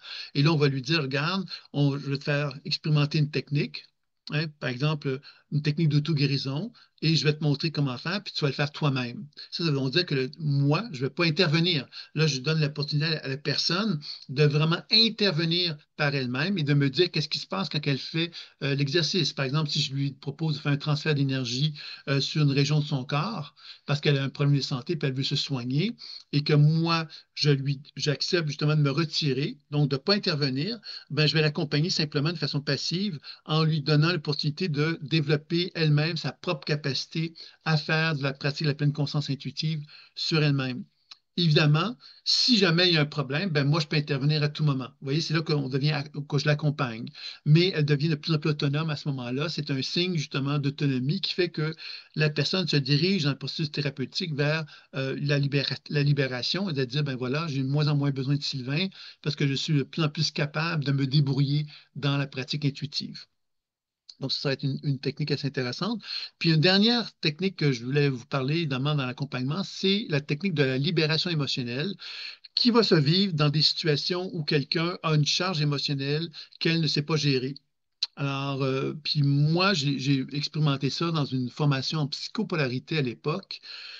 C'est inspiré d'une technique qu'on retrouve en psychologie. C'est la technique principale que j'utilise pour ça, c'est la technique de la chaise que vous connaissez peut-être, hein. C'est-à-dire qu'on met une chaise, la personne est là, et la personne va prendre, par exemple, je ne sais pas, moi, la colère qui est en elle, puis elle va la mettre sur la chaise qui est devant elle. Alors, dans la pratique de la pleine conscience intuitive, comment on va procéder à ce moment-là? C'est qu'on va nous relier à ce qu'elle fait, cette personne-là, pour voir quelle est la colère, à quoi ressemble la colère qu'elle a mis sur la chaise. On ne va pas nécessairement lui dire à la personne qu'est-ce qu'on voit, parce qu'évidemment, nous, ce qu'on va faire, c'est qu'on va accompagner la personne pour qu'elle apprenne justement à décharger l'émotion de colère qui est en elle, pour s'en libérer, s'en dégager et d'accéder justement à une transformation chez cette personne-là. Donc, c'est une technique qui est très, très puissante, qui peut être très bousculante aussi, bien sûr. On le fait toujours avec bienveillance, mais c'est une technique qui peut être très intéressante pour travailler lorsqu'il y a des gens qui ont des blocages émotionnels et qui ne sont pas en mesure de s'en dégager. Ça peut être une façon assez intéressante de travailler de cette façon-là. Puis encore là, bien évidemment, on peut être intervenant énormément, nous, en tant que thérapeute, mais on peut également être complètement pas intervenant selon les circonstances, selon le besoin, selon comment on sent que la personne se débrouille. Vous voyez, c'est là qu'on voit que toute l'idée là-dedans, c'est d'amener la personne à devenir de plus en plus autonome, tout en étant capable justement donc de l'accompagner, l'encadrer pour qu'elle soit confortable dans le développement de son apprentissage, de ses découvertes, etc., etc. Est-ce que les questions concernant ça, c'est bon? Donc, ça, c'était pour la présentation un petit peu plus théorique. Là, j'avais envie donc de vous faire découvrir un peu la lecture intuitive et soins en groupe, qui est qui est une technique finalement qui va être proposée dans le cadre, parce que vous savez qu'après ces trois conférences-là, à partir du mois de 11 juin, il va y avoir donc un enseignement qui va être mis en place dans lequel il y a donc des programmes d'enseignement. Vous avez peut-être reçu dans les mails. Je vais vous réenvoyer encore une fois les mails concernant ça. Il y a plusieurs programmes d'enseignement qui sont proposés. Pourquoi il y en a plusieurs? Mais parce que à une certaine époque, je faisais une formation qui durait euh, près de 2 ans, une formation personnelle. Donc, il y avait énormément d'enseignements qui étaient proposés. Et à une certaine époque, ça fonctionnait. Aujourd'hui, c'est beaucoup moins preneur. Les gens ont moins de temps pour s'investir dans des formations aussi longues. Donc, j'ai choisi de faire des programmes segmentés qui durent à peu près 5 à 6 mois et dans lesquels vous avez donc une série d'apprentissages sur des thèmes précis, hein, que vous allez pouvoir jeter un coup d'œil quand je vous enverrai la page. Et chacun de ces thèmes-là, quelque part, vous permet, vous, de cheminer à travers 5 à 6 mois et dans lesquels, évidemment, il y a donc des rencontres 2 fois par mois qui ont lieu où il y a des lectures intuitives et soins en groupe, qui est le nouveau service que je propose. Puis, évidemment, des moments où vous allez pouvoir poser vos questions sur votre pratique personnelle, avec moi et dans lequel je vais pouvoir faire des démonstrations, dans lequel je vais pouvoir vous accompagner d'une façon plus individuelle, toujours en étant en groupe, là, mais sur des thèmes de l'enseignement que vous êtes en train de suivre. Alors que la lecture étudiée et soit en groupe, c'est quelque chose, évidemment, qui est un peu comme une façon de nous soutenir tous ensemble à travers, justement, une démarche euh, qui est celle, justement, de créer une énergie de groupe. Alors, de quelle façon qu'on crée une énergie de groupe? Bien évidemment, c'est on peut être mettons, on peut être 50 personnes. Alors, 50 personnes, évidemment, ne permettra pas de faire des soins individuels d'une façon importante, puisque 50 personnes, ça serait trop long. Donc, l'idée de travailler en groupe, ça permet de faire quoi? Mais ça permet justement d'une part, de s'enraciner. Pour commencer, l'enracinement, bon, chaque individu s'enracine, donc se retrouve dans cette position de verticalité individuellement. Puis par la suite, il y a la position de créer un groupe. Créer une énergie de groupe, c'est de mettre en lumière justement une certaine circulation d'énergie qui se fait dans le cercle de groupe. Alors, ce cercle-là, quelque part, n'est pas réel dans le sens qu'ici, on est tous à distance, mais on va créer quelque part cette énergie de groupe-là. Et après avoir créé cette énergie de groupe-là, il y a une construction de ce qu'on appelle un genre de colonne de guérison qui prend forme au centre de la salle virtuelle, puisqu'elle n'existe pas physiquement et dans lequel, évidemment, chacun d'entre nous, nous allons pouvoir pénétrer dans cette colonne de guérison-là et le groupe en lui-même va pouvoir faire un soin pour envoyer la lumière sur sur la personne se trouve au centre. Alors, évidemment, la façon qu'on va procéder aujourd'hui, c'est comme si tout le monde allait être au centre, tout le monde allait faire le soin. Donc, ça peut paraître mélangeant, mais quelque part, ça va être une façon d'expérimenter un peu ce concept d'énergie et de soins de groupe qui peut être intéressante parce que quand on est plusieurs personnes à quelque part qui font un soin, bien évidemment, on augmente notre capacité d'énergisation. Moi, j'ai travaillé longtemps avec des groupes comme ça sur des gens atteints du sida. Pendant plusieurs mois, on a travaillé avec des personnes atteintes du sida et on a constaté que ces gens-là, quelque part, avaient vraiment des grandes améliorations qui s'effectuaient quand on faisait ces soins-là. Puis c'était pas des soins qui duraient très longtemps, mais l'énergie du groupe, évidemment, augmentait la capacité thérapeutique pour les aider. Et je me suis dit que ce pourrait être sympathique, justement, que les gens, quelque part, qui sont dans une démarche d'accompagnement avec des enseignements qui suivent, ben, qui bénéficient de cette énergie du groupe-là, ça pourrait leur être favorable. Donc, c'est ça un petit peu que j'avais envie de vous proposer pour terminer notre événement d'aujourd'hui. Est-ce qu'il y aurait des questions concernant ça? C'est bon? Donc, je vais simplement vous faire expérimenter sans plus tarder la chose, puis on va voir comment les choses vont aller, puis on prendra le temps d'en discuter peut-être à la toute fin. Donc, je vais vous inviter de vous installer confortablement, de façon à ce que votre corps puisse se relaxer, se relâcher, se détendre.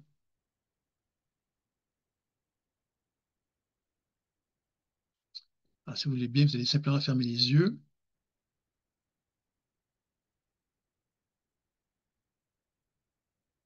et, comme dans une vague d'énergie, vous allez prendre le temps ici, en prenant une bonne inspiration, de ressentir la présence de l'énergie de la Terre qui part de vos pieds pour remonter jusqu'au sommet de la tête.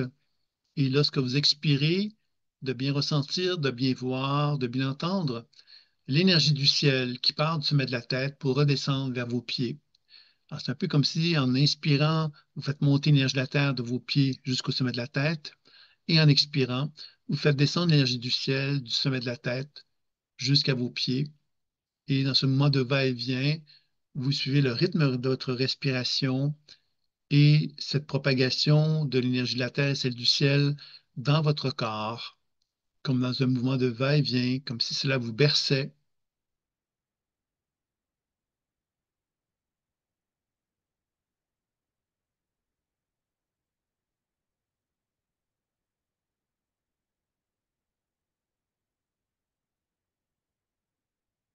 Comme si ce bercement-là vous apportait de la douceur, de la détente, comme un relâchement, comme si vous constatiez que justement ce bercement-là me permettait de lâcher prise, de vous laisser bien bercer par cette énergie de la terre et du ciel qui circule à travers vous.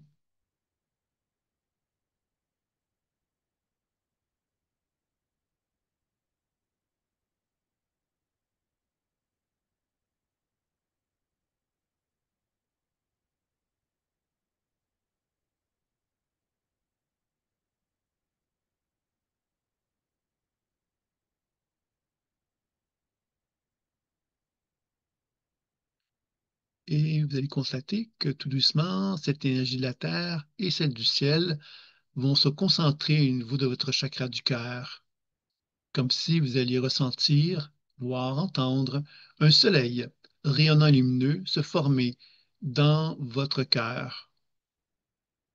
Alors, vous cherchez à bien ressentir, bien voir, bien entendre. Donc, cette sensation, cette image, ou ces mots, ces sons qui expriment que votre cœur devient comme un soleil de plus en plus rayonnant et de plus en plus lumineux.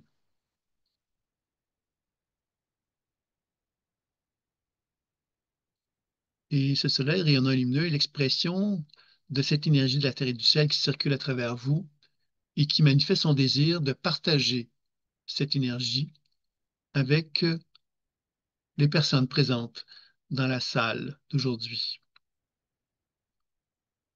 C'est alors que vous allez constater que ce soleil rayonnant lumineux va diriger sa lumière, son rayonnement, du cœur vers votre épaule droite, vers votre bras droit, vers votre main droite. Et de votre main droite, vous allez diriger cette lumière, se diriger vers la main gauche de votre partenaire virtuel qui est présent à côté de vous. Même s'il ne l'est pas dans la dimension terrestre, il est là, dans la vibration, dans la relation énergétique que vous avez avec le groupe de cette salle virtuelle. Et vous allez ressentir donc cette énergie qui va se déployer de votre cœur pour aller jusqu'à votre main droite. De votre main droite, vous allez diriger cette énergie vers la main gauche de votre partenaire. Et cette circulation d'énergie va se faire à travers tout le groupe. Et vous pouvez chercher ici à bien ressentir, bien voir, bien entendre ce mouvement d'énergie qui se fait dans tout le groupe. Et de votre main gauche, vous allez reprendre l'énergie qui se manifeste dans le groupe en question, qui va remonter à votre main gauche pour remonter jusqu'à votre épaule gauche. Ensuite, va revenir vers votre cœur et de votre cœur va se rediriger vers votre épaule droite, vers votre main droite et ainsi de suite, comme si vous alliez ressentir vraiment comme une circulation énergétique qui prenait forme tout doucement, comme si vous étiez en train de former un cercle de guérison et ce cercle de guérison était émis de votre cœur vers votre main droite, de votre main droite vers la main gauche de votre partenaire et cette énergie se redistribuait dans tout le groupe de guérison et vous récupériez cette énergie par votre main gauche qui allait ensuite remonter vers votre épaule gauche, vers votre cœur et ainsi de suite. Alors, cherchez ici à bien ressentir, bien voir et bien entendre cette circulation d'énergie qui s'effectue tout doucement dans le cercle de guérison qui est virtuel, que vous pouvez voir, entendre ou ressentir. Vous faites comme s'il existait. Et vous constatez combien cette énergie, à mesure qu'elle circule dans le cercle, devient de plus en plus dense et de plus en plus dense, que vous ressentez vraiment sa vibration s'alourdir, comme si vous ressentiez plus clairement l'effet de cette énergie qui circule de votre main droite pour ensuite se rediriger et être récupérée par votre main gauche, comme si vous ressentiez vraiment cette énergie qui devenait de plus en plus significative lorsque, circulant à travers vous, vous la ressentiez de plus en plus clairement, de plus en plus fortement, comme si elle devenait de plus en plus apaisante, de plus en plus harmonieuse,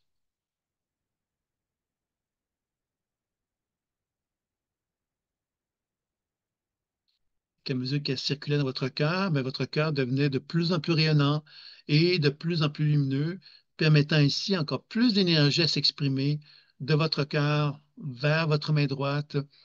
Et vous pouvez constater que votre main gauche récupère encore plus d'énergie et qu'il y avait donc une circulation de plus en plus importante qui s'effectuait dans le cercle de guérison.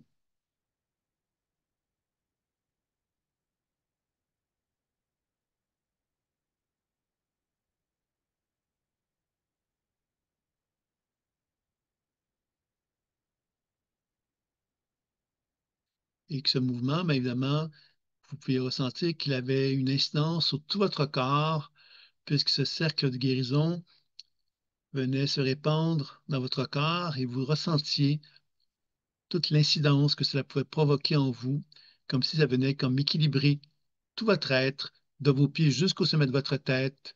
Vous pouvez constater que cette circulation d'énergie de votre main droite vers votre main gauche à travers le groupe faisait que tout votre être devenait dynamisé et de plus en plus équilibré et de plus en plus harmonieux également.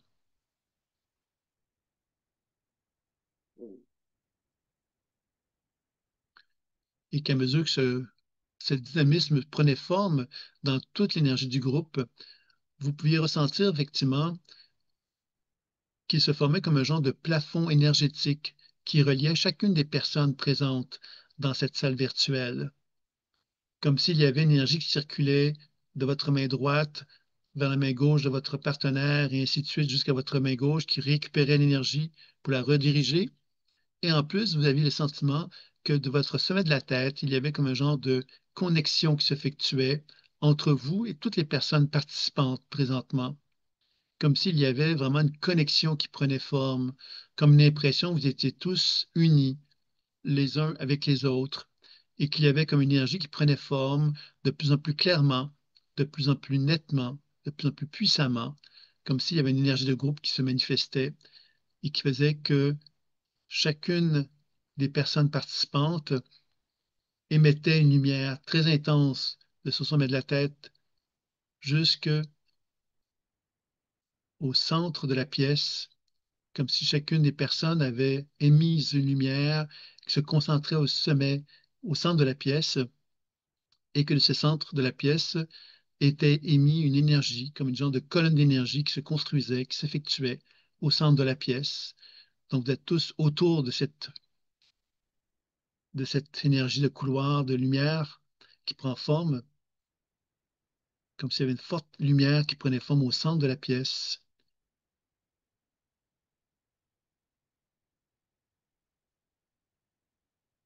comme une énorme colonne de guérison qui prenait forme. Et cette colonne de guérison était très, très puissante et très, très dense. Vous l'observez et vous sentez qu'elle est très, très, très dense et pleine, pleine de lumière.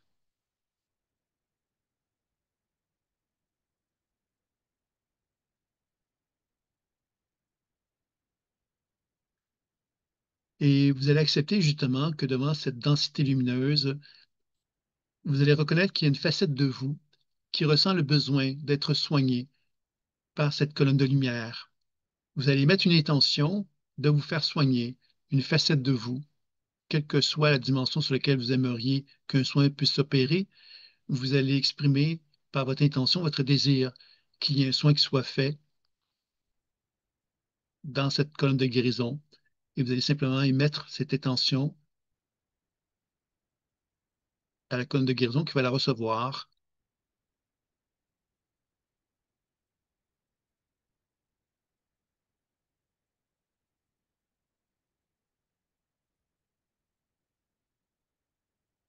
Et ce que vous allez faire maintenant, c'est que vous allez,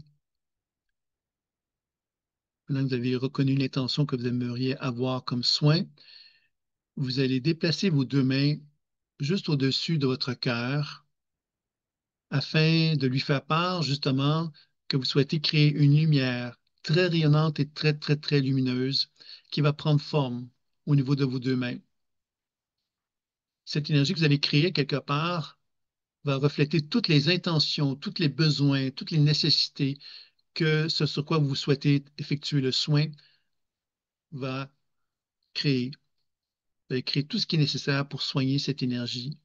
Et vous allez chercher à bien ressentir, bien voir, bien entendre combien votre soleil rayonnant lumineux va construire entre vos deux mains une boule de lumière très rayonnante, très, très intense, avec tout ce qui est nécessaire pour que le soin puisse s'effectuer le plus efficacement possible.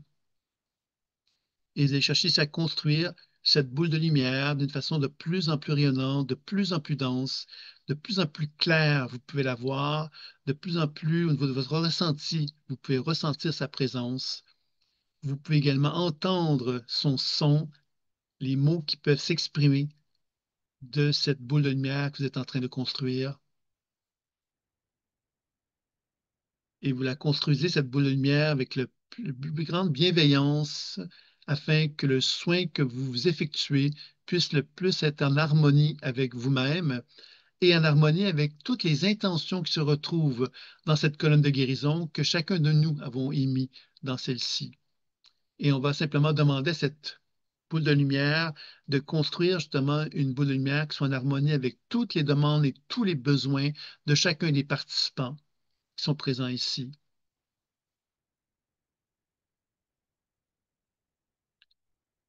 Et on cherche donc à construire cette boule de lumière de la façon la plus rayonnante, la plus lumineuse. Et à trois, on va simplement diriger cette boule de lumière vers cette colonne de guérison dans laquelle tous nos besoins, toutes nos requêtes se trouvent présentes dans celle-ci. Alors, un, on se commence à ressentir cette boule de lumière qui devient de plus en plus rayonnante, de plus en plus lumineuse, de plus en plus dynamisée. Deux, on peut diriger nos deux mains vers justement cette colonne de guérison. Et à trois, avec notre intention, on va diriger cette boule de guérison vers la colonne de guérison dans laquelle toutes les demandes de tout le groupe se retrouvent présentes. Et on va chercher à dynamiser le plus possible cette colonne de guérison tout en étant observateur de qu'est-ce qui se passe quand on envoie cette lumière concernant nos intentions qui avaient été émises. On cherche à voir, entendre et ressentir les transformations que cela peut créer dans notre perception de la colonne de guérison.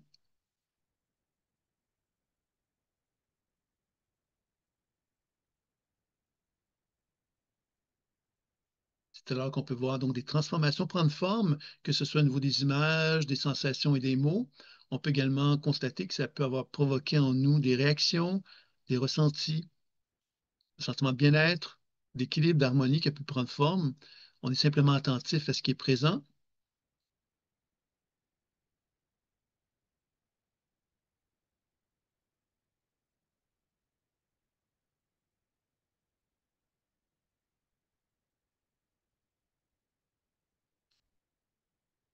Et quand on est prêt, on va simplement donc remettre nos deux mains là où est-ce qu'elles se trouvaient en relation avec les personnes du groupe qui se tenaient par la main.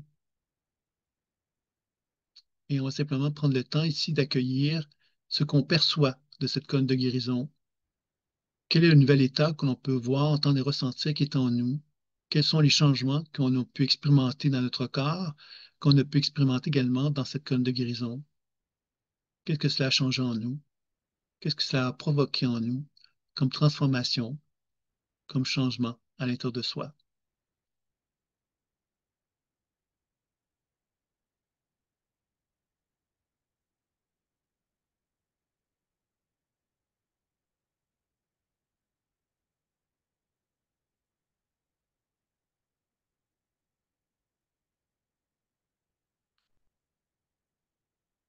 Alors, pour terminer cet exercice, on va simplement prendre le temps ici de reprendre contact avec les mains de chacune des participants, toujours d'une façon virtuelle, pour simplement rétablir la circulation du groupe afin qu'il y ait un sentiment d'harmonisation, de fluidité, que l'énergie puisse circuler le plus librement possible à l'intérieur de chacun de nous.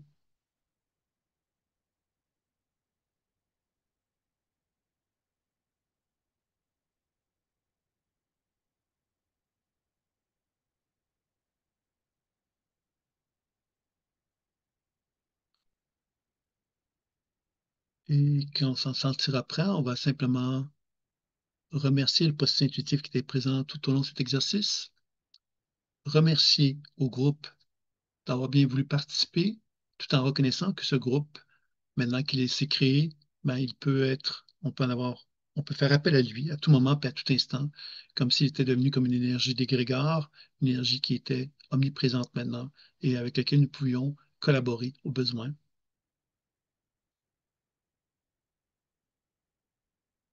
Et quand on sera prêt, donc, tout doucement à le faire, ben, on pourra prendre le temps de prendre une bonne inspiration, de bouger les extrémités et d'ouvrir les yeux quand on sera prêt à le faire, tout doucement.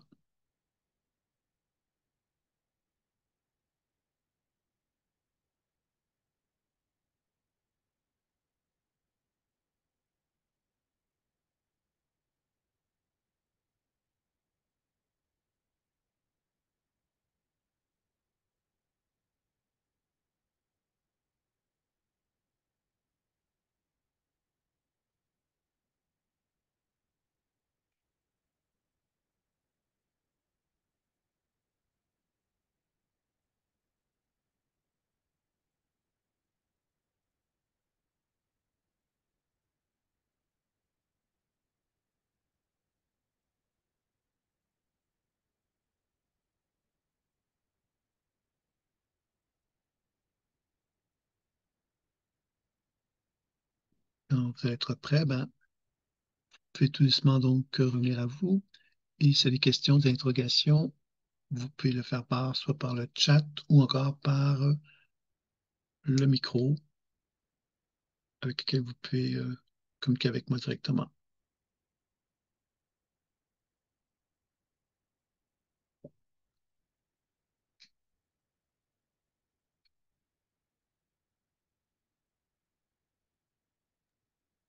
Sylvain, bonjour. Bonsoir.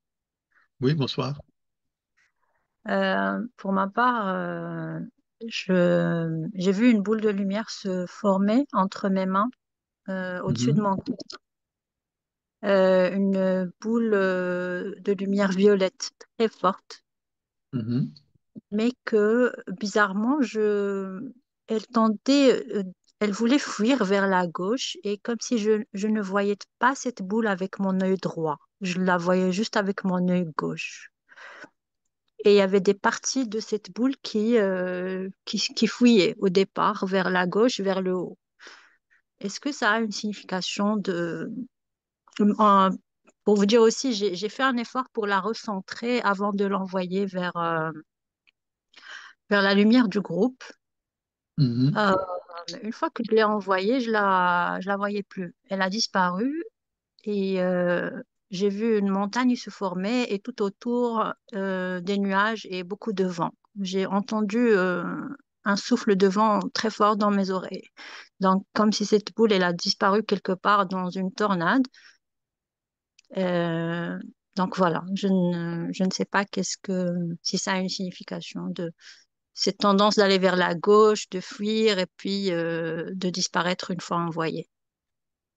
Ben, c'est certain que ça a une signification. Maintenant, on va pas aller en profondeur là-dedans, mais ce que je pourrais déjà dire, c'est que tu sais, tu parles de vent, tu parles donc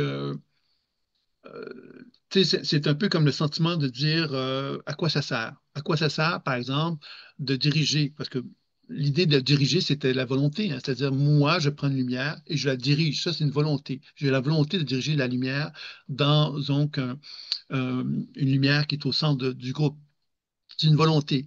Maintenant, dans ton cas, quelque part, la volonté, elle semble te dire, ben non, tu n'as rien à faire, tu ne pourras jamais y arriver, il y a le vent, il y a ceci, il y a cela, tu ne pourras pas le faire, tu n'es pas grand-chose. Toi, et c'est là quelque part que puis, tu parles du côté gauche, le côté gauche, c'est quand même la féminité. Alors, toi, le côté femme qui est beaucoup moins volontaire que l'homme, tu vois, faire une caricature sans tomber dans la misogynie, que je ne sais quoi. Et je pense que dans ce sens-là, bien évidemment, ça reflète un peu un effet, une pensée psychologique de ta personne, je pense, hein, de, où tu n'as pas le plein pouvoir sur ta vie présentement. Alors, la bonne nouvelle, c'est que c'est pas parce que ça s'est passé comme ça aujourd'hui que ça va se passer à chaque fois comme ça, hein. C'est-à-dire que à travers l'apprentissage, à travers justement l'alignement, à travers donc une plus grande confiance, tu vas arriver sans aucun doute à avoir un plus grand pouvoir sur la vie que celui que tu as vécu aujourd'hui. Je ne sais pas si tu me suis par rapport à ça. Oui, c'est vrai qu'à la fin, quand je cherchais une réponse, ce qui se passait s'il y avait des idées nouvelles, une fois cette boule envoyée, quand j'ai cherché un retour, j'ai eu une réponse très claire que cette guérison ne dépend pas de moi et qu'elle pourrait ne pas se faire, que je ne pourrais pas la provoquer moi-même. Oui, OK. Maintenant, toi, ce qui est intéressant, ce que tu dis quelque part, c'est que c'est pas une vérité, ce que tu viens de dire. C'est comme une hypothèse. Maintenant, on pourrait dire ça comme ceci. Supposons que tu développes une plus grande confiance en tes propres capacités. Est-ce que ce ne serait pas envisageable de faire le soin, d'avoir un impact sur le soin qui serait différent? C'est-à-dire un soin qui te permettrait de constater que tu peux avoir un meilleur impact que tu l'avais imaginé au départ, toi. Et c'est ça, quelque part, quand je te disais que cette fois-ci, c'est passé comme ça et qu'il y a donc un phénomène de croyance, hein, tu crois en quelque chose et donc le processus Oui, intuitif imaginaire a comme reconnu ça puis te l'a confirmé. Tu comprends ce que je veux dire? effectivement, effectivement. Oui. Donc, ça pourrait être intéressant. C'est pour ça que je te parlais de la volonté, parce que la volonté, évidemment, c'est cette capacité qu'un être humain a d'utiliser sa volonté pour aller au-delà de ce qu'on croit être, ne pas être possible, tu vois. Et c'est là peut-être quelque chose à explorer pour toi à ce moment-là. Oui, très bien, oui, c'est effectivement, c'est exactement ça. Merci, merci Sylvain. Il y a Bérangère qui me pose une question. Attends, je vais juste vérifier avant si Bérangère. Bon, c'était fort, très fort comme expérience et ressenti. Merci Sylvain pour Virginie, mais tant mieux. Bérangère, pas de question. Partage de sensations physiques, mains très chaudes, mal au sommet, arrière du crâne, bâillement à répétition. Merci Sylvain, le groupe. Alors, ben, donc, tout ça, toutes ces manifestations que tu viens d'écrire, Bérangère, bien évidemment, c'est là qu'on ouvre la porte à la pratique intuitive. C'est-à-dire que toutes ces manifestations-là sont des messagers qu'on peut prendre le temps, évidemment, de décrire, questionner, déprogrammer, soigner. C'est là qu'on aborde vraiment la pratique de la pleine conscience intuitive. C'est de comprendre justement que tout ça, c'est des réactions, évidemment, qu'on peut simplement vivre comme ce que tu as vécu, mais on peut également aussi chercher à établir une connexion, comprendre qu'est-ce que c'est que la raison d'être de chacune de ces manifestations-là. Donc, c'est ça un petit peu que j'aurais pu te dire. Puis Virginie qui me dit, en plus, je viens d'apprendre que ma mère âgée a fait une mauvaise chute et se trouve aux urgences actuellement. Ah bon, écoute, je suis désolé de l'entendre, de l'apprendre. Donc, pour ça, j'espère que ça ira bien. Est-ce qu'il y a d'autres gens qui auraient des choses à faire part concernant ça? Est-ce que vous avez aimé ça pour commencer? Est-ce que quelque chose qui vous a Oui, plu? oui, Sylvain, c'est Marie-Soleil. Oui. Oui, ben oui, j'ai beaucoup aimé l'expérience. Où ce que j'ai trouvé ça problématique, c'est de prendre la main droite, transmettre à la main gauche de la personne. Mais là, ça ne marchait pas parce que j'ai regardé l'écran pour voir où étaient les mains. Puis là, j'ai dit, ça ne marche pas, c'est parce que Virginie, ça se trouve être sa main droite qui est là. Ça fait que j'ai fermé mes yeux, puis j'ai visualisé le groupe en rond. Puis là, j'ai tenu les mains, j'ai fait circuler l'énergie comme tu nous as guidés. Puis là, ça a bien été. Puis la colonne de lumière aussi, ça s'est formé. Et la boule de lumière, c'est parce que je n'ai pas compris, tu sais, de former la boule de lumière, puis de mettre notre intention de guérison dedans. C'est ça qu'il fallait faire. Mhm. Puis de la mettre dans la colonne de lumière. Je ne sais pas pourquoi il faut faire ça. Pourquoi c'est pas juste, mettons, demander ou émettre l'intention sans qu'il y ait cette boule-là. En fait, la boule, en fin de compte, elle sert, en fin de compte, c'est là que le soin en lui-même existe, c'est-à-dire que le soin de guérison, c'est que l'intention, c'est quelque chose de féminin. On va dire ça comme ça, OK? Je reviens avec le mot féminin, masculin pour mettre en évidence que le féminin, c'est comme une intention. Ah ben, j'ai l'intention quelque part que tout aille bien toi. Maintenant, le côté plus masculin, on va l'appeler comme ça, c'est l'intention, c'est pas juste une intention, c'est on prend la lumière, on va envoyer de la lumière, et la lumière, quelque part, va refléter tous ensemble, quelque part, cette dynamisation-là, tu vois. On va dynamiser à ce moment-là, on va amplifier le processus. C'est un Mhm. peu comme ça qu'on pourrait le décrire, tu vois. Oui, oui. Puis j'ai trouvé ça. Mais je le trouve drôle parce que je me suis fait opérer. J'ai une prothèse, j'ai eu, il y a 2 semaines, une prothèse totale du genou. Puis j'ai des exercices à faire post-opératoire, puis c'est comme douloureux. Puis là, moi, j'ai demandé comme la guérison de la jambe. Puis ça a fait, ça a circulé, mais au niveau du cœur, ça fait, tout est parfait. Puis là, j'ai voulu tester après l'exercice. Je vais aller marcher un petit peu pour voir. Mais en fin du compte, la douleur était partie. Ça fait que c'est comme, elle va sûrement, possiblement revenir, mais ça fait partie du processus de guérison. Oui. Mhm. Mais c'est sûr, c'est intéressant ce que tu dis. Tu dis que ça va sûrement revenir, mais tu sais, c'est ça, la notion de la foi, en fin de compte, c'est de partir du principe que ça ne reviendra pas, tu vois. Et c'est ça un peu toute la notion de la guérison. Maintenant, bon, c'est bien que tu aies cette réflexion-là aussi, hein. Mais l'idée de ce genre d'exercice-là, quelque part, mais évidemment, c'est que quand on travaille avec l'énergie du groupe et qu'on finit avec la boule, c'est que la boule, à quelque part, va vraiment donc amplifier le processus de guérison parce que c'est un peu comme si tout le monde, finalement, envoyait de la lumière pour toi. Et tout le monde envoie de la lumière pour tout le monde, en fin de compte. Donc, c'est ça un peu qui amplifie le truc. Tu vois, c'est dans ce sens-là que ça peut être intéressant pour le faire comme de cette façon-là. Ah oui. Puis aussi, ce que j'ai fait, j'ai dit une pierre deux coups. J'ai dit ça, c'est physique, mais au niveau de l'âme, mettons, la réalisation de ma vraie nature, je dis, oh, mais c'est ça que, encore plus que la guérison. Mais avec la guérison, ça fait que j'ai mis ça avec. Puis je Tu me as fait un combo. c'est ça, j'étais en 2 pour 1. J'étais avec toute la force du groupe. C'est comme. Mais ça m'a fait voir, euh, tu sais, l'avidité, je pourrais dire, vouloir plus. Mais non, c'est pas ça. Mais en tout cas, c'est de profiter de cet espace-là qui est comme sacré, mais en même temps, tu sais, il y a beaucoup d'énergie. Ça fait go, profites-en pour réaliser ton désir le plus ardent. Oui, oui. Puis, de toute façon, l'idée pour vous, c'était plus pour l'expérimenter, mais pour montrer quelque part que c'est quelque chose qu'on a tendance à oublier. On vit dans un monde d'individualisation, hein. Et puis, à quelque part, on ne fait pas confiance à cette énergie de groupe. En fin de compte, l'énergie de groupe, elle existe, mais en même temps, on ne lui fait pas toujours confiance. On a souvent tendance à attribuer ça à quelqu'un. Tu sais, comme là, c'était moi qui animais, mais on peut très bien, quelque part, on n'est jamais seul, en fin de compte, quand on y pense, et qu'on peut, à quelque part, bénéficier d'une énergie de groupe. Finalement, on le fait un peu ensemble, puis ça peut être intéressant d'y revenir à ce sujet-là, tu vois. Oui, mais j'ai trouvé ça bon. J'ai eu comme beaucoup de chaleur, puis au niveau du cœur, ça l'a ouvert en me déposant, puis en faisant confiance au processus. Fait que c'est beau. Un grand merci à tout le monde, à toi aussi, Sylvain. Bien, bien, tant mieux, tant mieux, tant mieux. Est-ce qu'il y a d'autres questions avant qu'on termine? Donc, évidemment, il y a comme ça, Virginie qui me dit, bon, elle aime beaucoup l'idée que ça puisse être quelque chose à laquelle on peut revenir. Bien, évidemment, là, on le fait un petit peu, on le fait quand même sommairement, mais vous savez à quelque part que grâce à l'imaginaire, on peut très bien se relier de nouveau à l'énergie de groupe et à bénéficier de cette énergie de groupe-là. C'est quelque chose à laquelle vous pouvez avoir en tête de faire, si ça vous intéresse. Ça peut être une façon de justement continuer le travail de guérison que vous avez entrepris aujourd'hui. Est-ce que vous auriez des commentaires ou des questions avant qu'on termine? Non?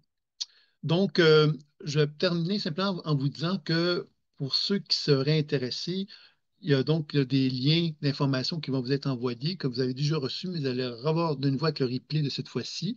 Donc, il y aura des promotions qui sont faites autour donc, de services de consultation et également bon, les enseignements des programmes d'accompagnement.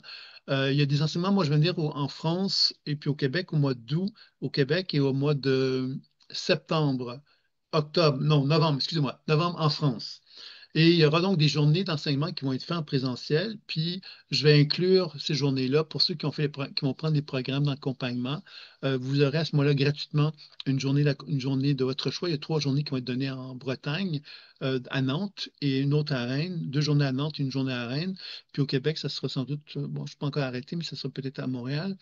Et il y aura donc une journée qui va vous être offerte gratuitement pour ça. Puis en Suisse, ce sera à Bulle, en Suisse, qui aura moins de choix. Par contre, je crois qu'il y aura peut-être qu'une journée sur la spirale évolutive qui sera proposée, mais ça, c'est encore à confirmer. Mais vous aurez aussi pour les gens qui sont en Suisse ou ceux qui veulent se déplacer de la Suisse vers la Bretagne, c'est quand même pas si loin que ça, hein. Donc, vous pouvez avoir une journée de votre choix qui peut être proposée à ce moment-là. Donc, je vous enverrai de toute façon les informations dans le mail qui va venir soit demain ou après-demain, vous donnera donc une idée assez claire à ce sujet-là. Ça vous va? Donc, j'espère que vous avez apprécié et puis évidemment, vous allez recevoir le replay dans les prochains jours. Ben, je vais vous souhaiter une belle fin de soirée, une belle fin d'après-midi pour les gens du Québec, une belle fin de soirée pour les gens de l'Europe. Ça vous va? Merci. Et mon nouveau livre, Virginie qui m'a dit, et mon nouveau livre. Ah bon, ben, j'ai toujours des nouveaux livres, hein, il ne faut pas s'étonner, mais je ne sais pas quel nouveau livre tu parles. Si tu parles de la spirale évolutive en pratique, qui est en train d'être retravaillé, est en relecture présentement, il devrait être bon pour le mois d'août, quelque chose comme ça, j'imagine, là. Je pense qu'il va être prêt pour le mois d'août. C'est un livre qui existait, qui s'appelait Spirale évolutive en bref, qui est un livre qui est un petit résumé du gros livre que j'avais écrit sur la spirale évolutive, mais là, qui est en train d'être retravaillé pour proposer un enseignement de la pleine conscience intuitive avec la spirale évolutive et dans lequel ça sera un peu plus élaboré. Donc, ça va être un peu ça, ce livre-là. Donc, c'est le prochain, ça va être celui-là. Ah, le livre de 700 pages, ben, il existe déjà, ma chère Virginie. Tu Ah peux en oui. prendre les nouvelles. Voilà, il est là. Celui-là, Non, on a c'est le livre de tous. 700 pages. C'est le livre qui a été publié depuis quelques temps quand même. Puis il y a un jeu de cartes aussi qui est venu avec, qui est toujours dans le même concept. Et il y avait la spirale évolutive en bref, que je n'ai pas ici avec moi, qui lui va sortir donc en août. Et il y a les biorhythmes qui lui qui existent aussi, c'est sur la spirale évolutive également. Et lui va venir un petit peu plus tard, sans doute en septembre, peut-être un peu plus tard. Bon, c'est moins pressant celui-là, mais vous allez quand même avoir un enseignement qui va tourner autour de ça. Mais ça, j'en avais parlé lors de la conférence sur la spirale évolutive. Pour ceux qui s'intéressent, vous pourrez jeter un coup d'œil là-dessus. Oui, c'est ça exactement. Il y aura un enseignement qui va être proposé sur la spirale évolutive. Je vous enverrai l'information. Puis si vous avez des questions, Virginie, tu pourras me revenir là-dessus. Donc voilà. Alors, je vous dis à très bientôt. Très belle fin de soirée à chacun. Très belle fin d'après-midi. Au revoir. Bye bye.